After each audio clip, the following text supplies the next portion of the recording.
one.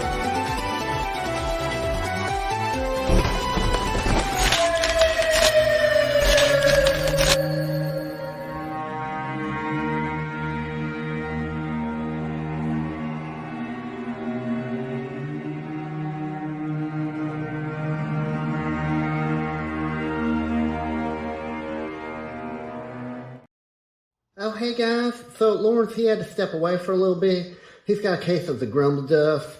So he asked me to kind of watch over his stream. He put me in charge of y'all. He said to me, "Oh, Moss Man, I have a case of the grumble dust, and I need you to watch myself for a little bit so nobody leaves and finds out that there's more interesting things to watch on YouTube. And also, I hate Ohio." So I was like, oh, dang, so now I have to come up with a topic for my very own show. And I was like, oh, what about talking about your favorite toy stores? So my favorite toy store is helladopetoys.com. So they used to have this really bad website. It used to look real scammy. Like if I gave them money, they were going to go spend it on like blow and hookers. But now their website is really nice. And like I can just go in and do like 1-2 click. And then my order's placed. And they ship super fast, guys. They ship everything in one business day. So like I get all my toys first. So when I'm out there on the playground and all my friends are like, oh, dang, Moss Man, where'd you get that action figure? I still have to wait 17 months for mine. And I'm just like, well, I went to helladopetoys.com and I just pushed the buttons and then they shipped it out to me. And the packaging is so nice, guys. Like, I opened up the box and I was like, oh, I don't deserve this. I don't deserve this kind of packaging. It's so nice. But then my trash can gets full because of all the packing stuff. And I was just like, oh, dang, I just changed the trash. But now I gotta change the trash again. Oh, you're right, Matthew Matson. You can use the code APWT at helladopetoys.com and save 10% on your order. So how that works is, so you're gonna save 10%, and then a Punk with Toys, he has to pay that 10% that y'all saved. So if you don't like Lawrence, you can just go to helladopetoys.com and just buy a bunch of stuff and rack up his bill. So then like at the end of the month, they're like, Helladop Toys is like, oh, Lawrence, you owe us $1 million because of all the 10% codes that everybody used. And yeah, that's how that works. Okay, guys, so it looks like it's time for me to go now. So make sure you go to helladopetoys.com and like and subscribe. And then in the comments, put what your favorite toy store is. But if it's not helladopetoys.com, I'm probably just going to delete it, okay? So, all right, guys, bye!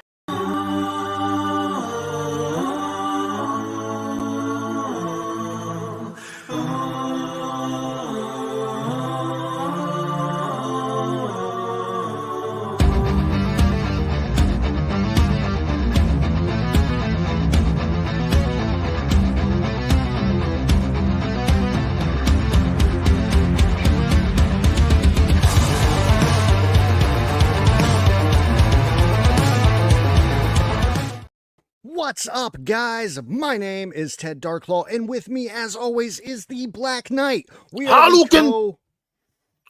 the co-owners of Helladope Toys, helladopetoys.com, and this show is hella dope. Aaron, how the hell are you doing? Well, I mean, I'm just Hadouken all over the place, you know? Yeah, all over my floor, bro. Well, that's how I do. But I'm good, man. Happy Easter to you. Obviously, we were both off the day job today, so nice relaxation. You know, I had to go to church and do churchy things, but you know, I'm here now.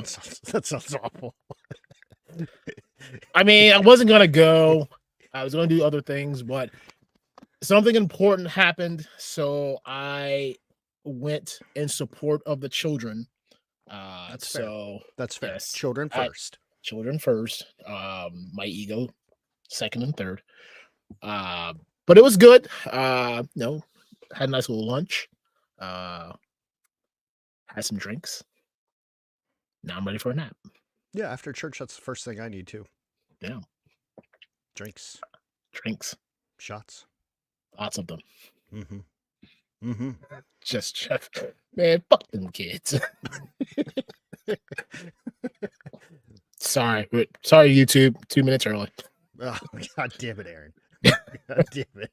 Damn it, Oh, Ted, well. you said it. Nobody watches this anyway. It's Oh, fine. yeah, good point. That's right. That's true. Well, other than that, man, how was your day? Great. A blessing. My phone's been on Do Not Disturb all day because it's one day I can do it. And so aside from actually like going in and manually checking things that I need to check, dude, I haven't been bothered by shit, man. Not That's a single lovely, man. email, not an obnoxious text message. Reach on, man. You know, had like I said, I'd go in every couple hours and be like, anything crazy happened, because you know I know where my wife and kid are. So outside of something horrific happening to you, like I don't really care about what was going on outside my little bubble. Well, I feel honored that you worry about my well-being. Yeah, I did. I had on Do Not Disturb. Oh, okay, I'll blow you. I did not care. I did not care at all. I will come to your house and I will knock on it. Okay. Oh, please don't do that. Please don't do that. Like, bro, where you at? No, the dogs will go crazy. It takes forever to get them chilled back out. That'd be awful. That'd be a real dick move. Yeah, I know. Move, That's why I do it. actually. That's why I do it. Yeah. On purpose. Oh, okay. Yeah. Well, I think we have a special guest tonight. I do declare we do. Is that what we're doing the rest of the show? Well, I do declare we have a special guest. He right there in the green room. He almost fucked up my mic. But we'll talk about that when we bring him in. We in our short time together so far, we have had a great time with our guest tonight. Yes. We have become instant and lifelong friends. Exactly. So, so our guest tonight is the freaking Dio King. And at first I was like, I don't know, man, that's a pretty top-notch name there. And then you see all his work and I was just like, oh shit, my bad. You the king. You the king. I'm fucking backing off. My bad, bro. So yeah, and right now he is probably most famous for the killer Street Fighter 2 Dio that he recently worked on that we'll talk about, which is sold out, but there might be more coming. And I believe something about a turtle van or something like that. Some sort of hotness going on. But I would like to bring in the Dio King, Duarte Studios. We'll work it out. Yeah. Duarte, what's going on, guys? how the hell you doing? Excellent. Thank you for the intro. I'm not the best at intros, man. I just ramble off some shit, and I'm like, oh yeah, I gotta bring this guy in. It's organic. It's Yeah. organic. It works. Yeah. Now, about you messing up my mic. I didn't do it. This mic did it. This mic did it. You know what? So- I don't even know if I should talk about it, because like maybe I should have like an affiliate thing, right? So I could get all these like sales and stuff for selling this $45 mic off of Amazon. It's amazing. I mean, it's amazing to like makes me think that my mic doesn't work. Dude, that was the funniest, but I didn't even mean to. I'm the mic breaker. So we're backstage, you know, we're just chatting it up before the show starts, and like he comes in, we're talking just like we're talking right now. Yep. And then we're like, he showed off his mic, and I'm like, hey, look at this mic. And then all of a sudden, he can't hear me. I can hear him just fine. And I'm like, I switched to my headphones. I switched to my camera. I switched to my MacBook. This dude could not hear me. I'm yelling at everything that I've got. Then Ted jumps in. He goes, why are you yelling? I'm like, because this man can't hear me. Can you hear me? He's like, I hear you just fine. Come to find out, it's this man's stuff the entire time. It was my fault. I broke it. Man, I was about to break this thing. He met you for 1 minute and was like, nah, I ain't listening to this shit anymore. I'm fucking out. Like, you know what? It was fun while it lasted, but you know, gotta go. Yep. But Yeah, we worked it all out. We're good. We're here. He's here. We can hear each other just fine. Excellent. Whether we want to or not.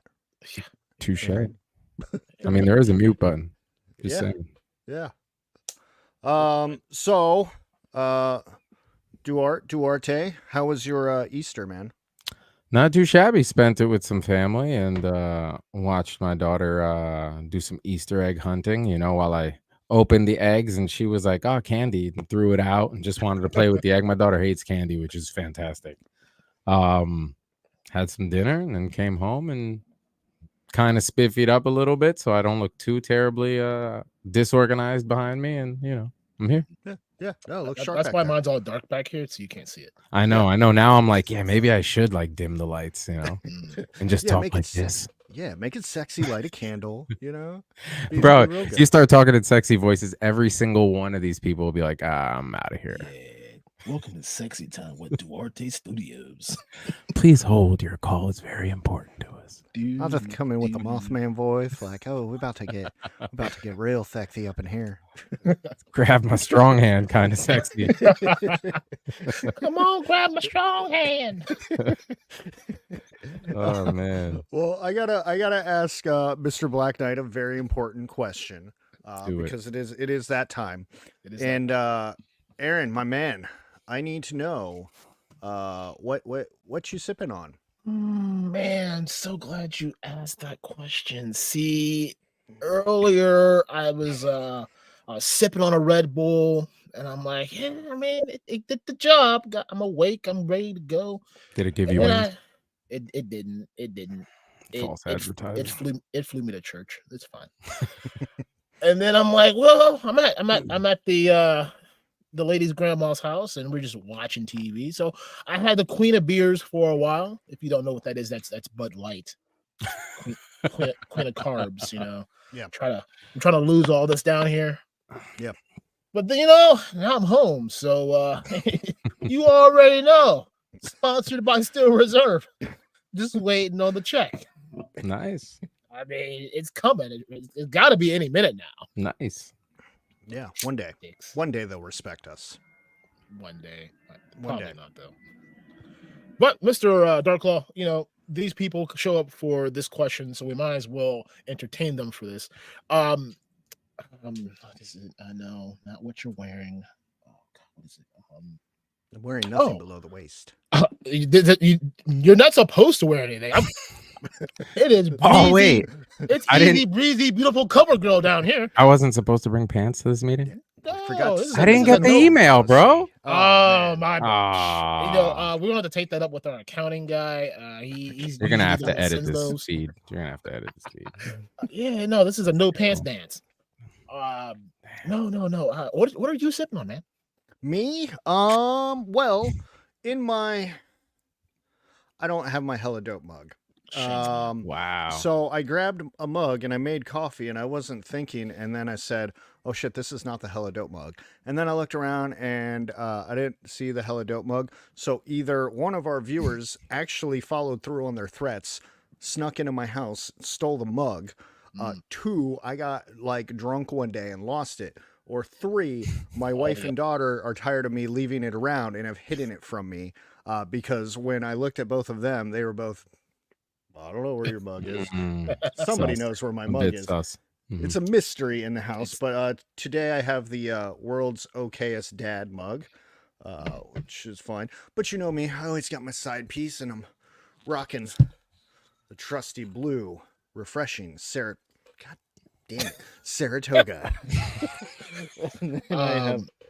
James Lucas says probably Chad stole it. Somebody stole it. I'm going to get to the bottom of this before the end of next. It could have been worse. They could have like teabagged it and left it in your cupboard. Oh my goodness. Shit, that's what I was going to do. Damn. I left for today for like an hour and shouldn't have left. Yeah, shouldn't have left your post. Yeah. Mike on the Python said you left it on top of your car roof, and he snatched it. He said, "Sorry, man." Yeah, because I do carry it everywhere. At least he snatched it. It could have fell off and broke, right? Yeah, that was very polite of him. Right. Yes. He cares. Probably holding it for ransom right now. Like, you gotta make me a mug. But Aaron, we have a guest, and I'm gonna hit him with the big one. Okay, I'm gonna hit him with. Semi Skies says, "Is your mug on your desk hoarded by water bottles?" You know that army of water bottles you got. I brought it up. I brought it up last week. Is it upstairs hoarded by water bottles? No, because I cleaned off my couch table. I don't know where it is, dude. I brought it upstairs last week because I said, "Hey, you don't want to leave this sitting around here again. It gets gross." Yeah. So anyway, I now dig that it. we've shared so much personal information about my life, we're gonna hit Mr. Duarte Studios with the old What you sipping on? Well then, just some high quality H2 Polish water. But I Wow. plan to chase it with some Coke. Interesting combination. Mexican Coke to be exact. Even better than This one right here in the glass bottle with and like that's 2 ingredients versus like 600, and it's got real caffeine fiend. Yeah, this is my on deck thing. I don't really Nice. drink like that, bro. Like, I'm not a big drinker. That's fair. love it. I Yeah, had to got my stop vices. drinking live because I kept getting too sloppy on the show. So now I just That's have why I do it Saratoga. for him. It's fun. Hmm. But sir, this chat is kabooming right now. Yes, it is. Let's take a little break and see how they're doing, and then we'll get the show Let's say rolling. Hi to the chat. Hello, Hi, chat. Hey, me. Well then, The one and only Fatrid. Hoppy Fatrid. Easter. Did he mean that? Hoppy? It kind of Hoppy. works. I think he Yes, meant that. It's It's a an hoppy day. accidental boo boo. Fatrid. Oh, Fatrid. Fatrid. His hoppiness. Hoppy. We also got a roll keeper. Hello, dopers. Hello, Hello there. baby. Juggion Crassen builds. What's up, all you hella awesome people? Happy Easter night. What Same up? to What up? you. What up? Also, the one and only Miss Carol Geis. Hope you're doing well.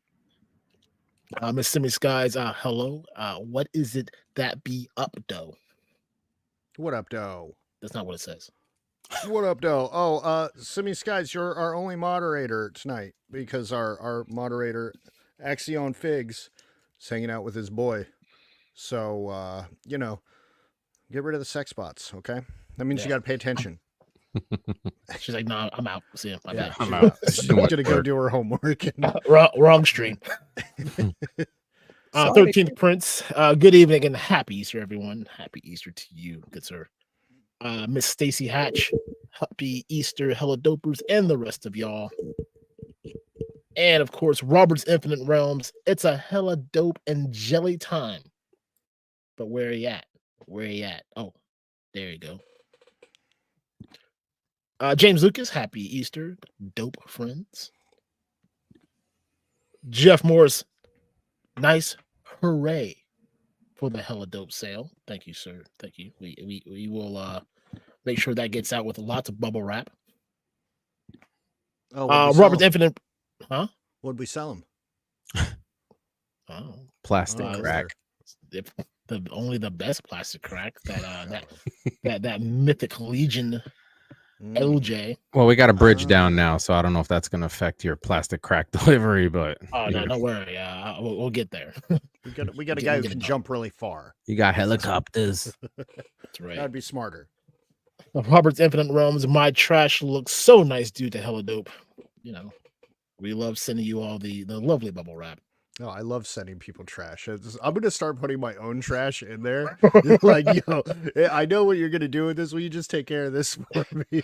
Yeah, here's a couple still reserve cans that I just had no room in mine. That's it to you. Crush them up. They could be worth Matthew. I mean, it might be. You never know. It might My really good DNA. Yeah. Matthew Van Fusen over on Facebook. Yo. Yo. How you doing? He's the king of the Columbus, Ohio toy enthusiast community. Indeed. And of course, the missus has joined us, even though I don't think she's actually in the house. She might be doing, I don't know where she's at. She's probably in the car, resetting her brain to come deal with you. I mean, you're probably not wrong. Just saying. Yeah. I'm a lot to do. She's like, let me tune into this live and see what the vibe is like so I know what I'm walking into, Right. That sounds about right. Yep. So you'll be a good boy. No, she knows better than that. Emerald Knight Photos. What's up, everyone? What's up, man? What up? And then Jeff Morris also says, Just Jeff. Placed just Jeff. Damn it. Too many Jeffs. There is too many Jeffs, but that's okay. We love you all the same. Jeffs and just All the Jeffs. Jeffs. All the Jeffs. He just placed his first official Hella Dope toy order. They made hookers flow like water and well, nah, never mind. Yes. Thank you, Yes. The turtle Yes. van is dope. Yeah, see, that's what he meant. That's what he was saying. Thank you. We'll hopefully get to more of that within the show that we're already 21 minutes into. Oh my goodness. The one and only Articulated Ninja Reviews has joined us. Welcome.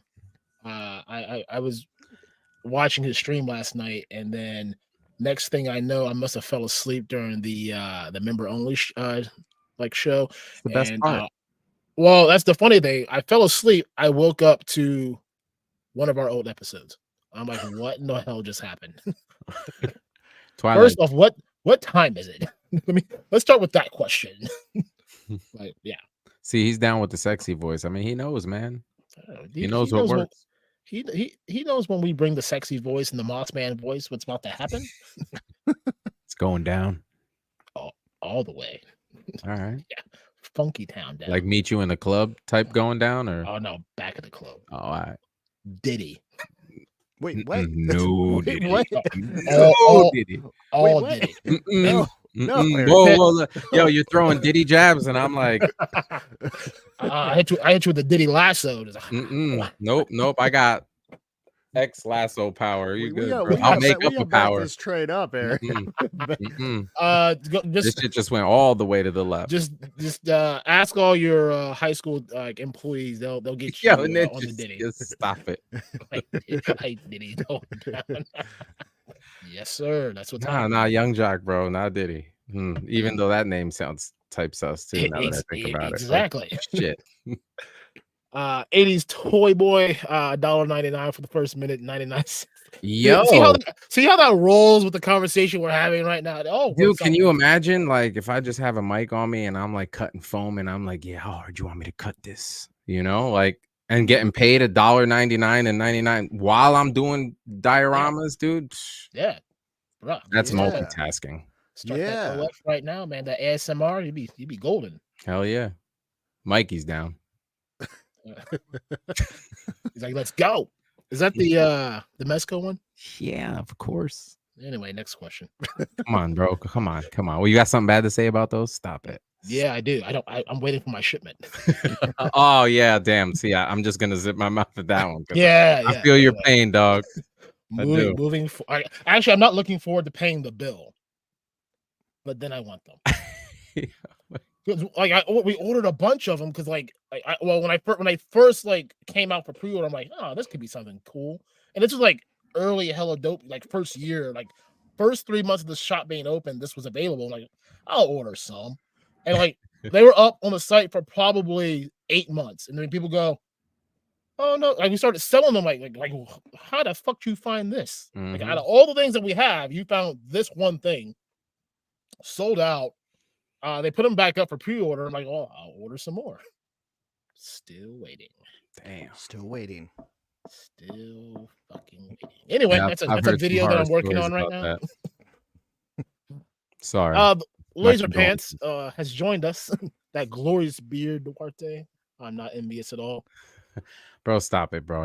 He's got a dope beard. Listen, if you're envious of my beard, I'm envious of your height because my man is like, dude, that here and I'm like right here, you know what I'm saying? So like we could trade. I'll give you some beard, you throw some height my way, and we'll be good. That's just saying, man. It's tough being short. It's tough being short, bro. Everyone carry a ladder around everywhere. It's fucking nuts. All my uncles are like 6 foot plus, and here I am at 5'10". I'm like, what the hell is this shit? Oh, you almost had it. I'm like, you could have given me like 2 more inches. He's 6 foot. That's what she said. Every day, like just a little bit more, man. buddy. It's all right. Mython the Python. Hello, hella dope. And, what up, Mython?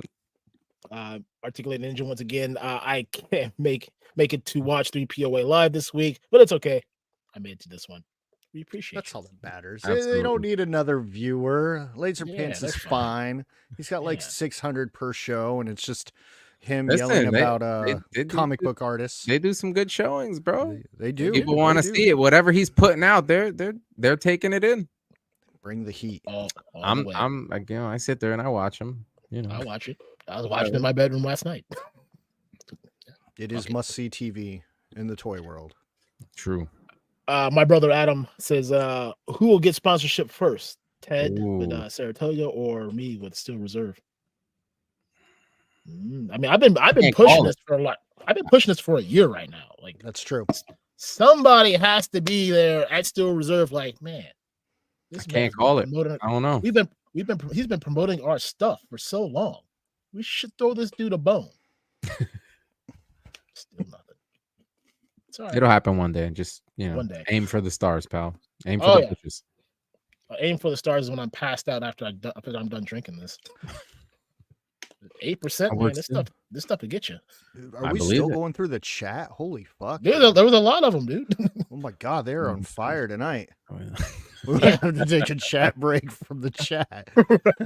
Ninja also, we all know Ted is running things the way Laser Pants wishes he could. Ooh, shots fired. Pew pew. All right, I'm gonna get angry messages now. Yeah, probably. It's all right. Those are the best. Those are like the refueling ones. That's like Red Bull for me, at least. Right. Love them. I'm like negative. Yes. I can't. We're- What? Work James very hard Lucas, to not anger laser The pants real or sugar Bobby. cocaine. See, James Lucas knows. He knows what time it is. We got Allison Troy, the retro toy princess. Greetings. Greetings. Greetings. Matthew Matson, like from South America. 20. Yes. That's when he was referring to the truck. That, you know. Just, yeah. yeah. Yes. It Yes. was. I seen it. The truck. The truck. What's in your tires? And then the one and only Art G. Or The RG. man What up? What up? The best hair in the biz. Okay. I don't Yeah. even have a channel, and like I see these guys. It's like I feel like we all walk into the same movie theater to watch the same, you know, movie. So I see them, and I'm like, oh yeah, RG, I know him. And it's like I don't even have a show, but I see him on all the feeds I'm on. So it's like it's all family, you know. What's up, guys? That's right. The man out there doing his thing. Yeah, man. And then NYC figure fanatic. You're What's up, guys? hello. Hello there. Okay, I did it. good job. We made it. We gotta start it over. Okay. So before we get into the hard hitting questions, I wanna dabble into your personal life. I'm gonna put your business out there for a minute, if you'll allow it, because in the green room you mentioned something about rolling with like Ninja today or yesterday or sometime like that. You and Ninja were just hanging out together, and that's a story I would love to hear. Or are you just name dropping? I'm just a name dropper. I don't really have friends or nothing like that. But nah, Ninja's family, bro. Ninja's family, man. You like live around the corner from him? No, absolutely. And I wish I did. I mean, actually, I don't know if I wish I did, because then I probably wouldn't get as much work done as I wanted to, because the same way people are like, oh, I want to see you cut foam. I'm like, I want to see how you do them edits and stuff, because Right. I'm sitting here doing like, oh, I finally cropped these videos and put them together. And then like, wait, how do I do this? And it's export error. Like, what do you mean there's an error? Like, bro, I want to just throw this stuff across the room. And that's why I'm like, yo, I want to get my channel up and going, throw some videos, maybe do some lives and stuff. But then I get into my own head too much. And then I'm like, it's not good enough. I'll put it out later. And then somebody else does something similar. And you're like, That's the struggle, man. Like I said, I was talking to Ted. There's a gentleman that has put out 2 videos that I wanted to kind of really follow up on what he's saying, because we're kind of going through the same thing with the same interesting distributor. But I'm like, I get that, because like either you're first to do it or you're last, and you're like, well, do I put this out? Because like 8 people have already done the same video. Like, what am I doing to make this any more relevant? You know, right. I'm still gonna put it out there because I need to get this rant out. So, you know. Well, do it. Duarte, I think you're a natural so far. So I mean, just let the camera roll, man. Just I might get in trouble if I do that. I think my first question is like, okay, well, if you're trying to go down this YouTube rabbit hole, where do you have time? Because I heard you saying something that, you know, you work 11 a.m. to the wee hours of the morning. People question when you have time to sleep. And then I started doing the math. I'm like, no way that man sustains that in a week. But you see your output of what you're actually producing, and people are like, oh, dang, how long did that take you to make? And I'm like, oh, a few days. And they're like, what? Yeah. So, like, one, do you have time to do a YouTube? And I guess the next follow up to that would be like, is this how you make your living? Like, if you're able to put that much time into it, I don't see room for much of a day job. So the second part, the latter part of the question, yes, this is my full-time gig that I've been doing since 2013. And the first part, yes, I have time. It's that case of, your priorities. It's not what you have time for. Like you have time for it. It's about making the time. But for me, it's a little bit deeper than that, right? So think of it as a video game, right? I'm good. I like using analogies. So you get this video game, let's say Halo, for example. You get Halo, right? And you're playing with your friends online, and you have that one friend that's been playing longer than you, who's clearly a natural. He's good at it. This guy's jumping off the walls, and he looks like Spider-Man with a gun. And you're like, I don't even know how to dive yet. Like, what's going on? So you get turned off by it because you don't know all the moves yet. You don't know the combos and all that stuff. So like you want to learn the combos because the minute you learn them and you learn all the tricks and the short keys and the hotkeys, now it's an obsession. Now you're like, I want to be good at this and I want to keep going, going, going. So for me, it's like years ago, I used to use like a very, very old version of Sony Vegas. And like I learned that thing inside out. Like it took forever, but I was doing videos years ago before it was even like a thing.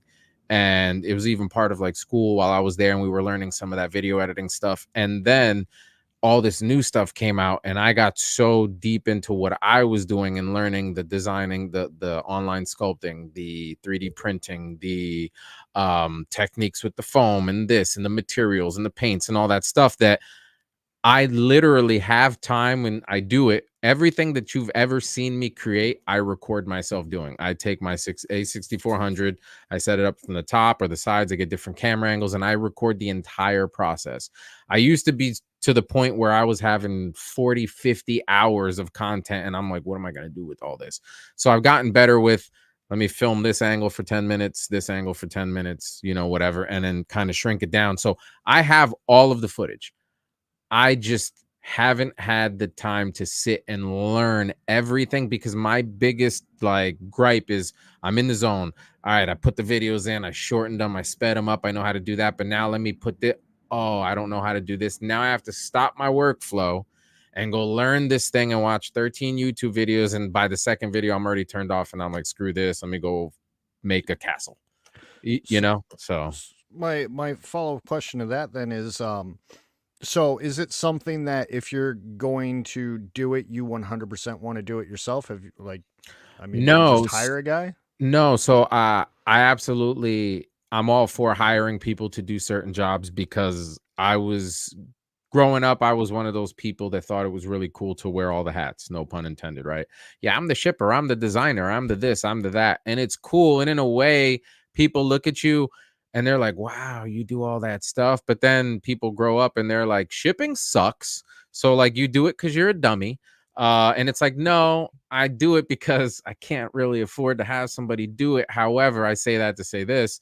If somebody was to say, hey man, I can offer to do some videos for you and this, that, and the third, and as your stuff gets better, obviously you can afford to pay. I rather do that because I could just focus on what I do and let everybody else focus on what they do, because I still have a creative like directive, like how I envision the like I see the videos on how I want them.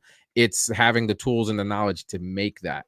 So if I can literally tell somebody, hey, this is my general concept, I'm not a micromanager because I hate when people micromanage me. Like, are you going to tell me how to do my job, or am I going to just do my job? You know what I mean? So I hate doing that to people. But a lot of times too, somebody might say, hey man, all this footage inspired this, and they show me their work and I'm like, that's dope. Do you? Right? So yes, I would totally hire somebody or have people work with me. I would prefer that.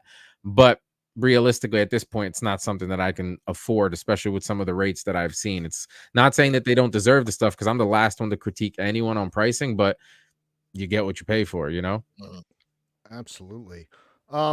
So I want to jump into some newer stuff, and then we'll kind of backtrack to the Street Fighter, which is, it's not necessarily old, but it's currently sold out, but it's also new.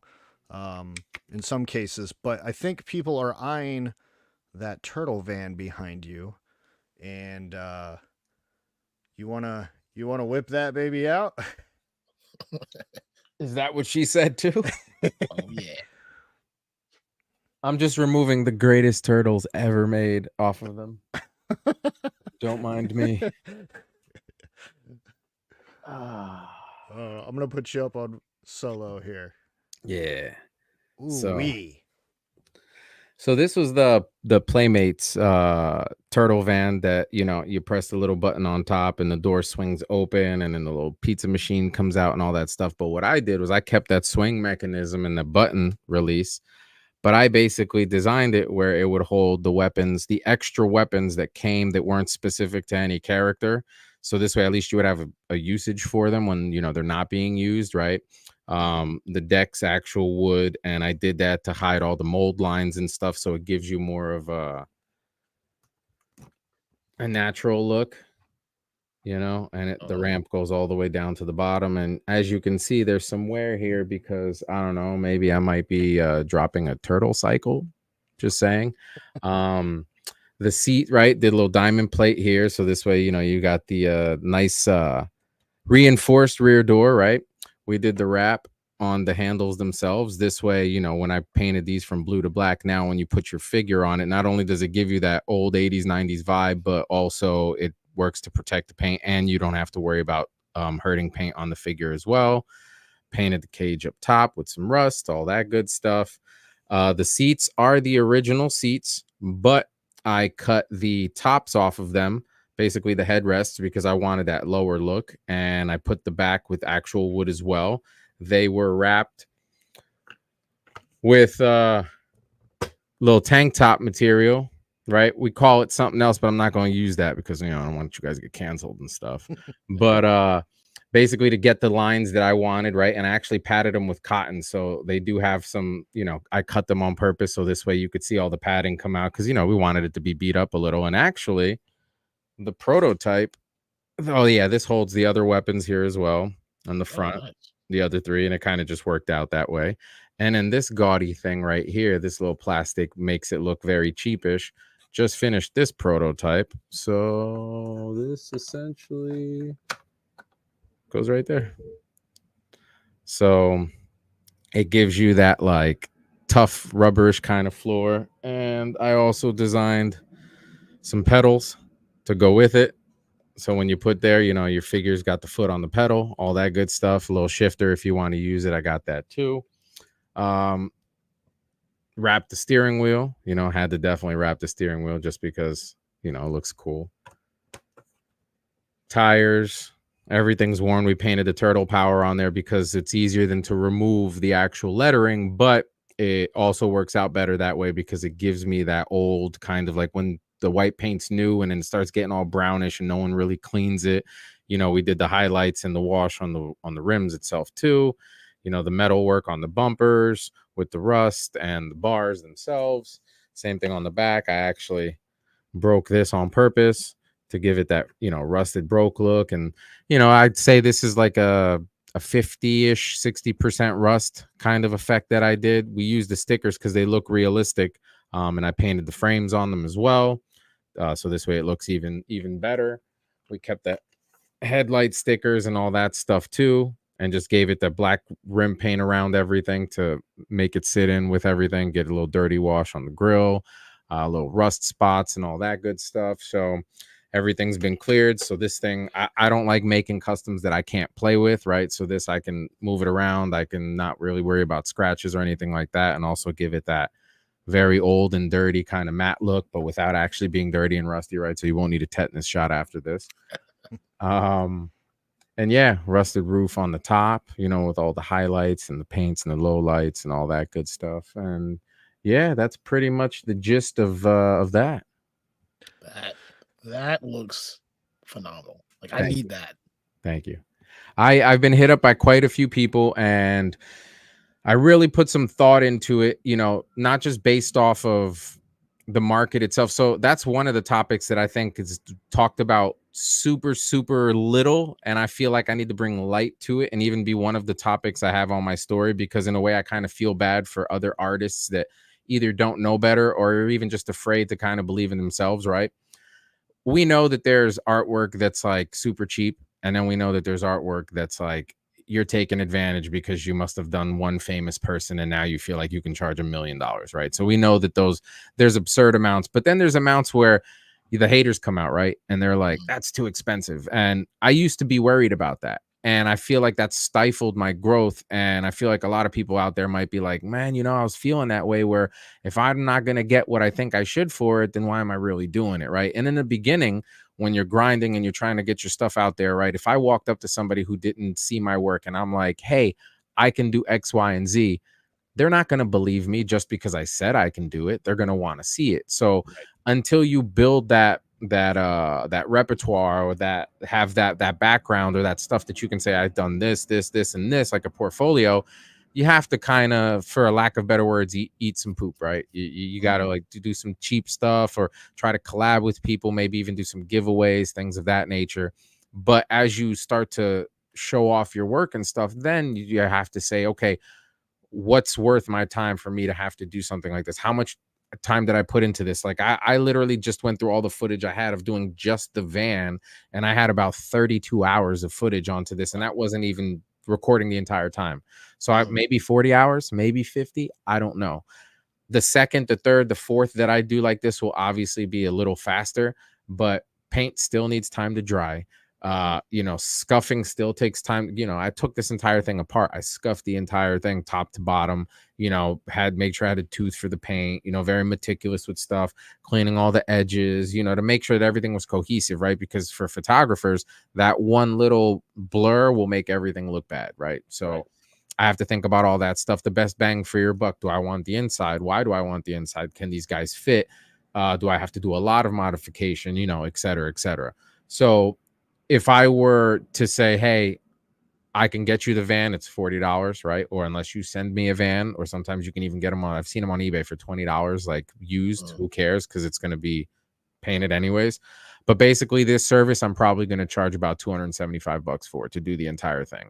And one of the things that I know a lot of people usually ask too is like, well, how do you come up with pricing? Right? Because this isn't Walmart's milk versus Target's milk, right? Where it's like 3 cents off. This is like, how do you price your stuff, right? Do you price it off of the market? Do you price it off of, Ninja does a good job of touching base with that stuff, right? Where he explains the difference between like handmade stuff and stuff that is mass produced, right? Right. So let's think about it in the perspective of, what do guys usually get to paint a custom head? $45, $50, heads this big. How many heads worth of paint do you think that van has? So now if we go by that should be a $3,000 van, right? So that's obviously not realistic. So then what do you say? Well, you got NECA's van, right? It's a great van for I have it for the cartoons, right. But it leaves you desiring some line work, it leaves you desiring something, and you still went and paid $350 for it, or $250, whatever it was, right? But everybody and their mother has it that got it. This is going to be one of 5, 10, maybe, you know what I mean? Or maybe none if nobody wants it at all. The other thing too is that's the video that I've literally been working on that I want to put up, showing me doing the work, because if you don't want to pay me to do it, that's great. Here's a video on how I did it. Knock yourself out. If you need the parts, I'll sell you the parts that I made for it, and you can do what you got to do. But, I like to give people that option, because I never want people to feel like I'm taking advantage, right? Like, oh, you're charging that much because no one can do it. Maybe somebody else will do it for a lot cheaper. I feel like at the end of the day, you're going to come to me because you want my specific artwork, my hand in it, not necessarily the look. Well, the look, because the look comes from me, because if someone does that work, it'll look like their work,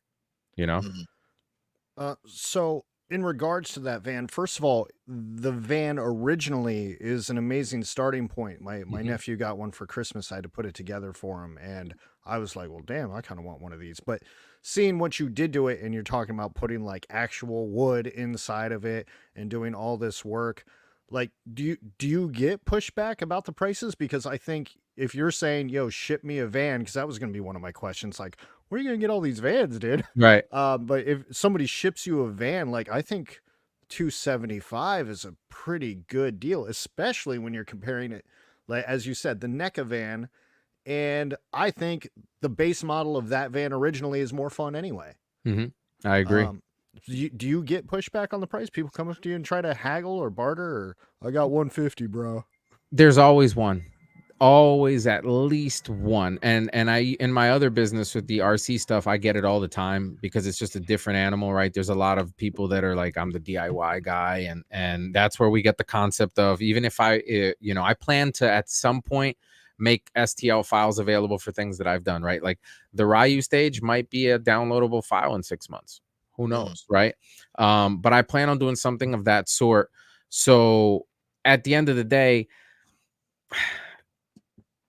people are always going to be like, oh, but I can do it. My friend can do it for this much, or, a printer's $200. Why are you, and it's like, yeah, but it's not, my printer's $2,000. And after the upgrade, it's about $3,500. I have 42 of them and only 9 of them are working currently because there's always a problem. Doesn't matter how much money you spend on it. Something's always going to break, you're going to have issues. You're going to have people that will pay you $50 for something and then expect this thing not to have any print lines or anything like that. And you're like, if you want no print lines, it's going to be this type of print. Now it's going to be this much more. Oh, I don't want it. That's crazy. And they don't understand the value. So it's like, I feel like if there's any way that I can help and say the pricing is fair because of this and this versus this, people start to see that perspective, and then they're like, oh, that does make sense. Like when you put it that way, now I understand where the value or where that price is coming from, right? But then ultimately too, let's just say for argument's sake, for quick mental math, let's say it took me 24 hours to do that work.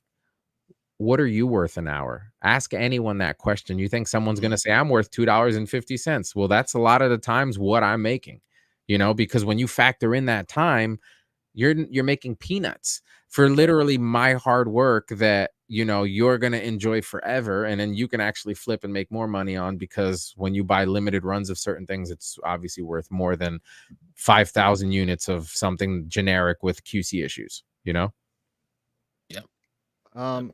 How do you prioritize your time with projects? Because again, I imagine if somebody's watching this right now and they're like, oh, fuck yeah, I'm about to go grab that van. I think I got one on clearance, or I already have one. I'm shipping this to you tomorrow. Happy to pay the price. How do you prioritize that with things? What you already got stuff going on with your business. You have personal projects that you want to create. How do you break all that down? Other customers, So I found that the best way to do that stuff is pre-order windows. And the reason I say that is because if I say, look, I'm going to open a pre-order window from April 1st to April 28th, even if you sent me your van today and I got it tomorrow, you're going to know that I'm not going to touch it until April 28th, but you're going to be the first van I touch, right? So the reason I do that is because if I just kept it open, I might get 2 van orders today and then 4 van orders tomorrow. And I'm the type of person that if I'm going to paint 20 of them, I rather do them in one shot than do 2 here, 2 tomorrow, 3 the next week, and so forth and so on, because I like that vibe, right? It also keeps me from rushing the job, meaning if I paint one of something, I'm going to be like, watching paint dry, and then I get overzealous and touch things and whatever. But this way, if I'm working on one, by the time I get to the 10th one, if I have to go back to the first one, it's already waiting for me, ready to go, and it's a quicker turnaround. So I basically do that window of when it's open till, and then I'll tell them after I get it, it can be anywhere from 2 weeks to 4, depending, right? If you're one of the last people, it's going to take a little longer. If you're one of the first people, you'll probably get it within, a week or 2. Like the Ryu stages, I'm actually going to start shipping them on Monday. So I'm technically a week late because I had to order special boxes that were 26 inches long, and they finally got here over the weekend. So now I can actually start packing these things up and shipping them. But I usually stay within the window that I give myself. And if I am delayed for whatever reason, whether it be a personal issue or just a different job or something else that came up, I'm really good with hitting people up and saying, hey, it's going to be a little bit longer. It's never anything crazy. The way I look at it too, again, if we're comparing things, right? We pre-order stuff that takes 2 years for us to get. You can wait a month. You know what I mean? Or you can wait a week or 2 days or whatever. But you're still gonna get people that don't believe that. I know. No, they can't. I know. I'm kind of impatient too, but I gotta be realistic, right? Yeah, they gotta email you every day. Yeah. When's this coming out? Like, They don't make it faster. It's like putting a sticker on. You should put stickers on it. It'll make it faster. Right. I sometimes I'm just like, you're asking me about something that isn't even created yet. It's not. It's a 3D rendering image. I don't know when it's coming. It doesn't exist. Yep. Aaron, you got a follow up to that? No. Oh, Mikey quit on me, bro. Oh no. Yeah. So he was like, I'm tired of hugging this thing. That sucks if something happened to it. No, he's right here. Even though, listen, I'm gonna be honest. I'll probably be the first person live that gripes about this, or maybe not. I don't know. I'm not really on the internet like that. Mikey's my favorite turtle of all of them, right? For multiple reasons. But this fucking belt, man. This goddamn belt that keeps falling off. Look. It's like undressing his pants, dude. Pisses me off to no end because whoever sculpted these clearly loved the turtles. They're beautiful. But you could have sculpted the damn freaking shell with like just a little bit of a lip on one of the edges to prevent it from coming down. Right. Because now if I put plastic on it, I mean glue on this, since it's that softerish kind of rubber silicone-ish, whatever this is, after touching it a few times, this is going to sound so bad, but you get it. It'll peel the paint, and then I got to repaint it. And if I'm a person that doesn't know how to repaint, now I'm pissed off. And yeah, this is the only gripe, and it happens to be my favorite. Because if it was like Leo or something, I would just pose him and leave him alone. But this guy, like, he can't keep his pants on. Well, that's also frustrating because nobody wants to spend $400 for that set and then have to do customizing work to fix a problem. Facts. Like, it's so one more question, and then we're going to hop to the chat because I know they got some questions for you as well. Let's do it. So you got 20 vans lined up. You're watching paint dry. What are you listening to? Ooh, no one asks me these questions. Look at that. Damn. This is what you get when you come here. Woo! And don't worry, guys. If you want to go past the 2 hours, cool. I blocked the whole night for you guys. Oh, Bet. beautiful. That sound and no Diddy. No Diddy. A little bit of Diddy. No Diddy. Not even a little bit. Diddy did. Did he do it? He did it.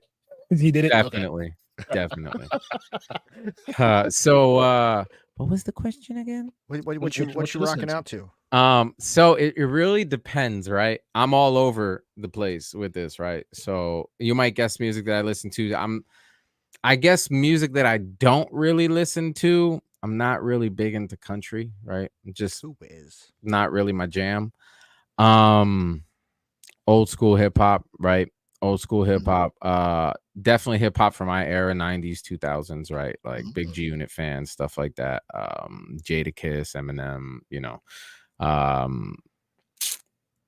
But when I'm really like in my foam mode and I'm like carving and sculpting and like really putting hands on and stuff like that, I'm probably between Five Finger Death Punch and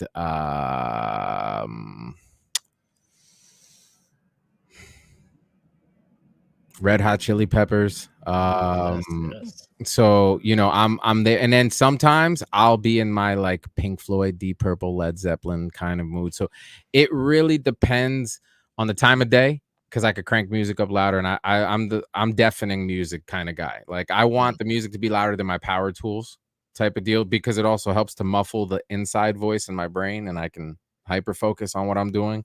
But it really depends. And if I'm designing, I can go from Elton John, Queen, all the way to like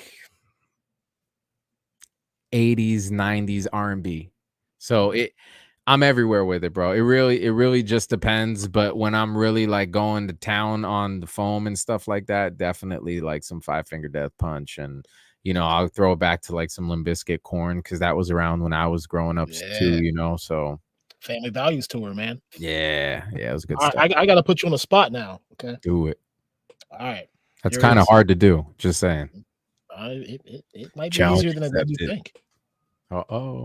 Top five artists right now. Oh man, that's kind of like an umbrella question, bro. Like Top I know. 5, like top 5, Top- like what genre Doesn't matter. or Top 5. damn. Top 5 artists out of all the stuff you've named. Top 5. Mm. Let me top 5 that like I'm saying like you couldn't live without listening to the. Oh, that I could listen to on repeat. Okay, Top 5. because I was gonna say that's a pretty loaded question because like that's always my argument for like rap, right? Oh, Eminem's the Ninja greatest. already blasted it for you. It's 1,000 Miles by Vanessa Carlton. That's me and Ninja song.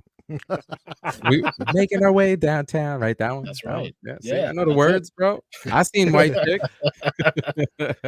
I still see Terry Crews like. Oh man, it's the worst.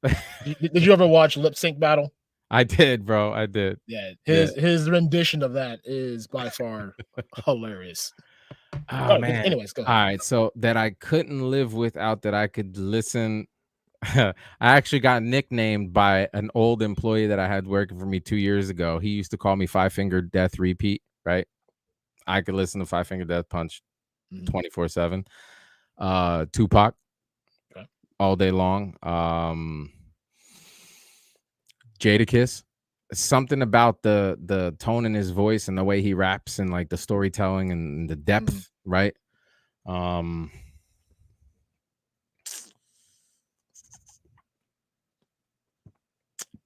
Man, Miley Cyrus. How did I forget about Miley Cyrus, bro? Damn, Vanessa Carlton. Those are great too. They're calling you out tonight.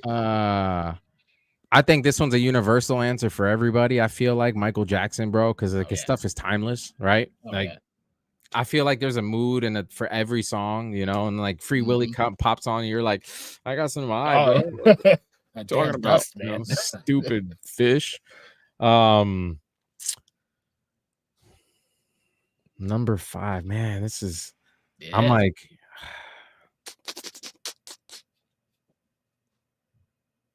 I'm trying to think like who do I play all the time when I'm like my default stuff is always like Red Hot Chili Peppers, Five Finger Death Punch, and then it automatically just jumps into like 50 Cent and G Unit and you know Cameron and Dipset and all that stuff. Red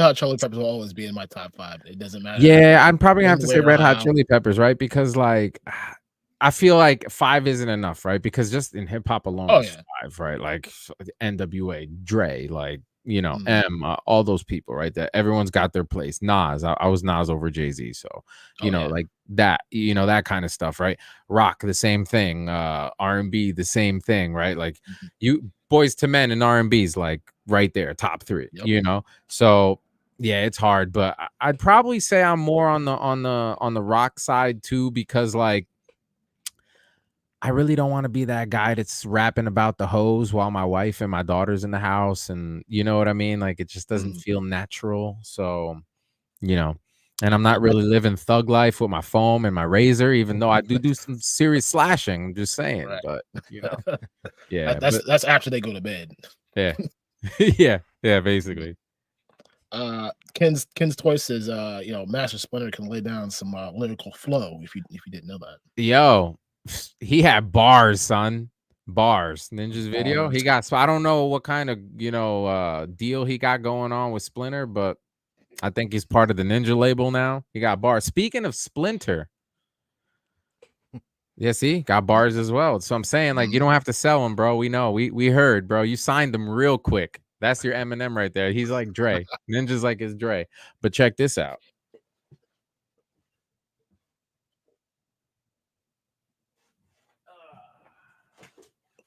So this Splinter, right? That everybody was like, oh, he's really good for the neck. I agree, because his size being small, I do.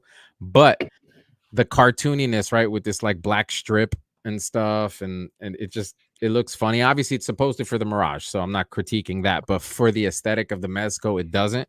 So I ended up buying them, repainting them, right, with all the details. But then I got a little Sculpey crazy, and I took the Sculpey and I weathered him a little bit and gave him more of a older and wiser aesthetic, and I think it looks pretty good.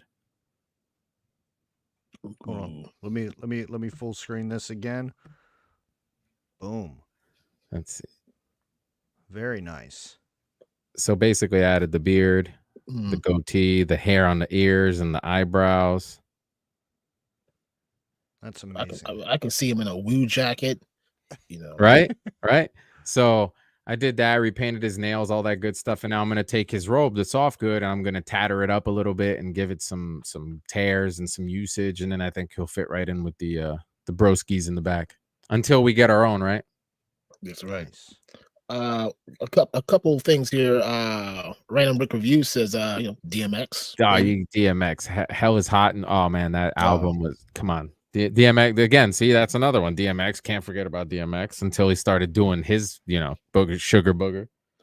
Right. Jeff. Lack of Nirvana.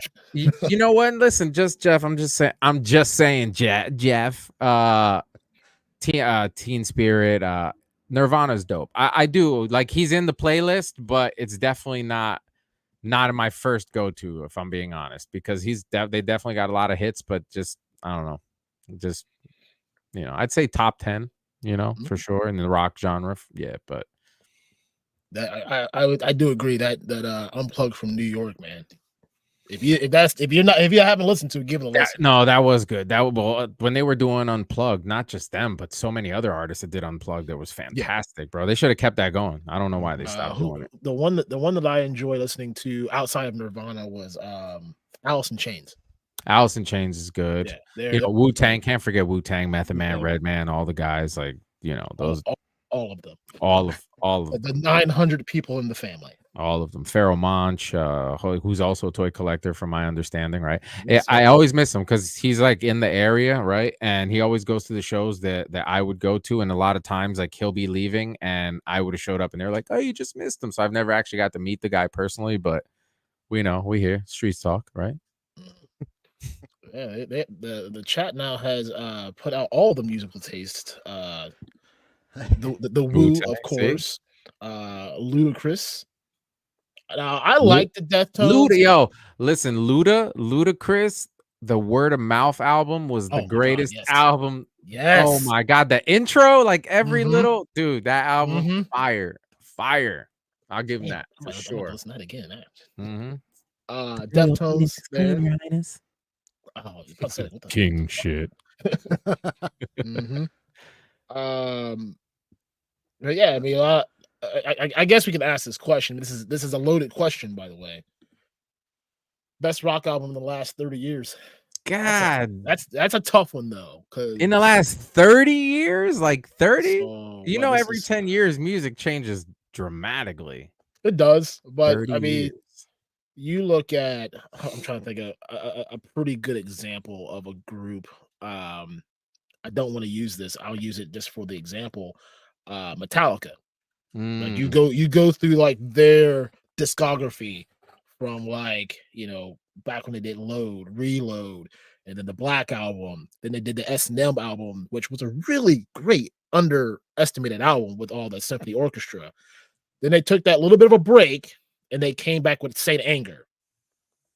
A very different style of music from what the traditional Metallica fans were used to. You have people that fight over that. I'm not I'm a Metallica pre this, or I'm a Metallica, post this, and it's kind of like which I also listened to some of their songs to Slipknot. Like, how many members have they had? Right, I think it's like 20 plus by now. There was a question that was asked, and it blew my mind when I heard the answer. How many original members are in Slipknot right now? Isn't it like 2? I don't know. I'm guessing. I would guess 2. I would guess 2. Chat, do any of you, without Googling it, just guess. How many original members of Slipknot right now? I'll wait. I know the answer because it blew my mind when I heard it. 2? I'm going to guess 2. You say Mr. 2, Wonderful Ted says 4. 2. Mr. Wonderful is dead wrong. No, they're just going to throw out numbers. It's going to fine. be like an Analog Toys thing trying to do a giveaway. There's going to be 500 numbers going through Guess the the chat. number in my head.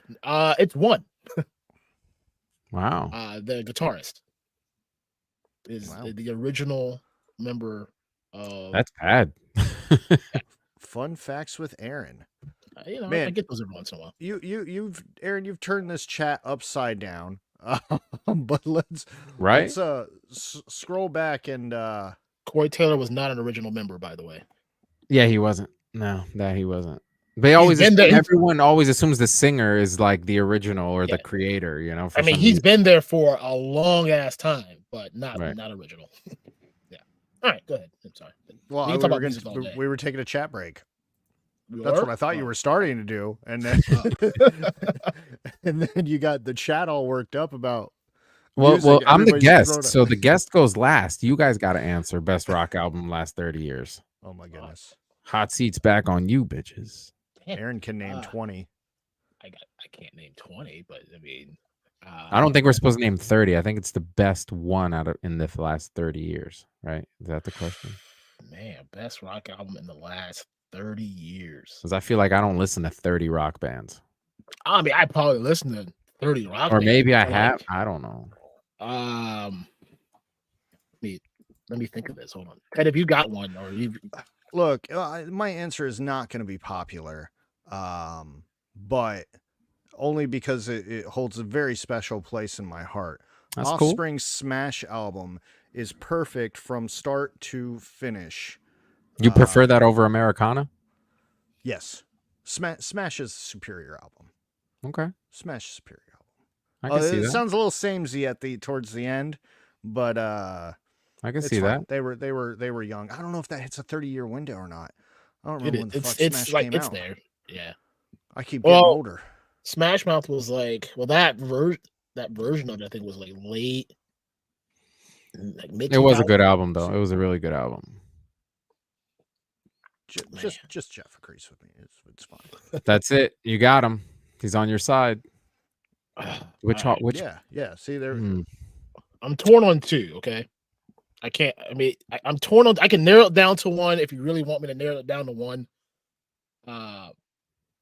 Master of Puppets was a good one though. It was. But I'm going to either go with Korn's self-title or Alice in Chains' Jar of Flies. Korn's self-title, huh? Yeah. Yes, sir. Is that the one with Adidas? Because that's the only one that matters.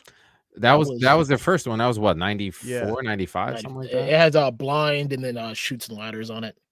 See, I was a very, very big fan of Follow the Leader. I mean, that was probably the one that really brought the masses to them. Yeah. Well, that was also like during TRL, right? Yeah, all that stuff. Yeah. That was that late like that 98, 99, 2000. That's like right when they were doing that Family Values tour. It's when all the skaters got mad because their band that nobody knew about sold out. Because they were like, Korn won't ever be on MTV because you're not going to sell out. Then they're on fucking TRL for fucking months. And months. And I just laughed. I was like, well, where are all the shills at now, huh? Yeah. This one's a good one too. I mean, I'm not going to say top for the last 30 years, but that Down with the Sickness from Disturbed. Ooh, that is a damn good album to listen to. That was all the way through. That was. You know, we didn't mention. I like Avenged Sevenfold too. I think they're a pretty good band. Sevenfold. Hail to the King's my favorite song. Mm-hmm. Their new stuff, I'm not a full fan of right now. Queen, Queen. See, Queen's great, but now, if we're going towards Queen era, then I'm gonna definitely 1000% for multitude of reasons say that Pink Floyd Dark Side of the Moon Dark Side of the Moon, yeah. Yep. Classic. Yep. And listen, this might be an unpopular opinion, but Limp Bizkit $3 Bill, y'all, was a fantastic album.